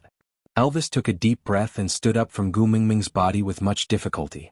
He helped her up and then rearranged the beast's skin on her body to wrap her up. He did not say a word and just silently turned around to walk to the entrance of the cave. The entrance of the cave was indeed as Elvis had said. It was already sealed by the snow, but it was not very solid. He threw a punch at it and the snow sealing the entrance scattered in all directions. He transformed into a wolf and stood at the entrance of the cave, facing the cold wind with his back facing the entrance like a statue in the fierce cold wind. Gu Mingming just looked at Elvis quietly and laughed bitterly at herself. So this was his answer? If she was not willing to mate with him, he had to leave her too? Was he going to leave her alone in this cold cave in this cold winter and let her fend for herself?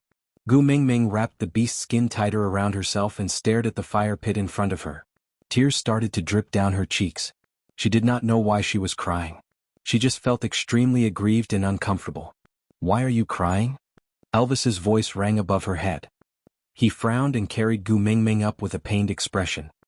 He wiped away her tears carefully and coaxed her. "Did I scare you? Don't be afraid, don't be afraid. I won't force you to do something you don't want. I will wait until you are willing." Gu Mingming's nose turned sour and she cried even harder. She hugged onto Elvis's neck and sobbed, "I thought you had left and abandoned me?" Elvis was taken aback. He never thought that one day she would cry because of his departure. His smile was a little bitter but also a little blissful. Combined on his face, there was an indescribable helplessness. "I just went to get some air to calm myself down. How could I leave you alone? You are my Xiaomeng." Yes, Gu Mingming had never dated before in Leah, but even if she had never seen a pig run, she should have eaten pork before. There were so many web novels in the modern world and they were practically a comprehensive guide to sex education. She naturally understood what Elvis meant by peace. So she blushed and wiped away her tears. Sniffling, she asked, "I don't want to mate. You won't leave me?" "I will wait until you are willing." Elvis wiped away Gu Mingming's tears gently, then hugged her in his arms. It was hard to tell if he was comforting Gu Mingming or using this method to comfort himself. Gu Mingming nestled in Elvis's arms and listened to his heartbeat. She felt strangely at ease. Biting her finger, Gu Mingming asked softly, "What if he doesn't come? What do you plan to do if I don't want to mate?" "Then I'll wait, I'll wait. As long as you don't leave me, I don't care about anything else." Elvis's voice was very calm and light. It did not sound like the sweet nothings that guys usually use to coax girls into bed. Instead, it was a voice that came from the bottom of his heart. It was convincing and calming. Gu Mingming took a deep breath, looked up and kissed Elvis's chin. She squinted her eyes and said, "Elvis, I think I might like you." Aside from the topic, that you're tuning in to the Han Lee's Wuxia Chronicles YouTube channel. We're so grateful for your support, and don't forget to subscribe to join us on this incredible journey through captivating stories. Your generosity through donations truly makes a world of difference, as it's the primary source of revenue that allows me to expand and enhance this channel for you. Thank you from the bottom of my heart for being a part of this adventure.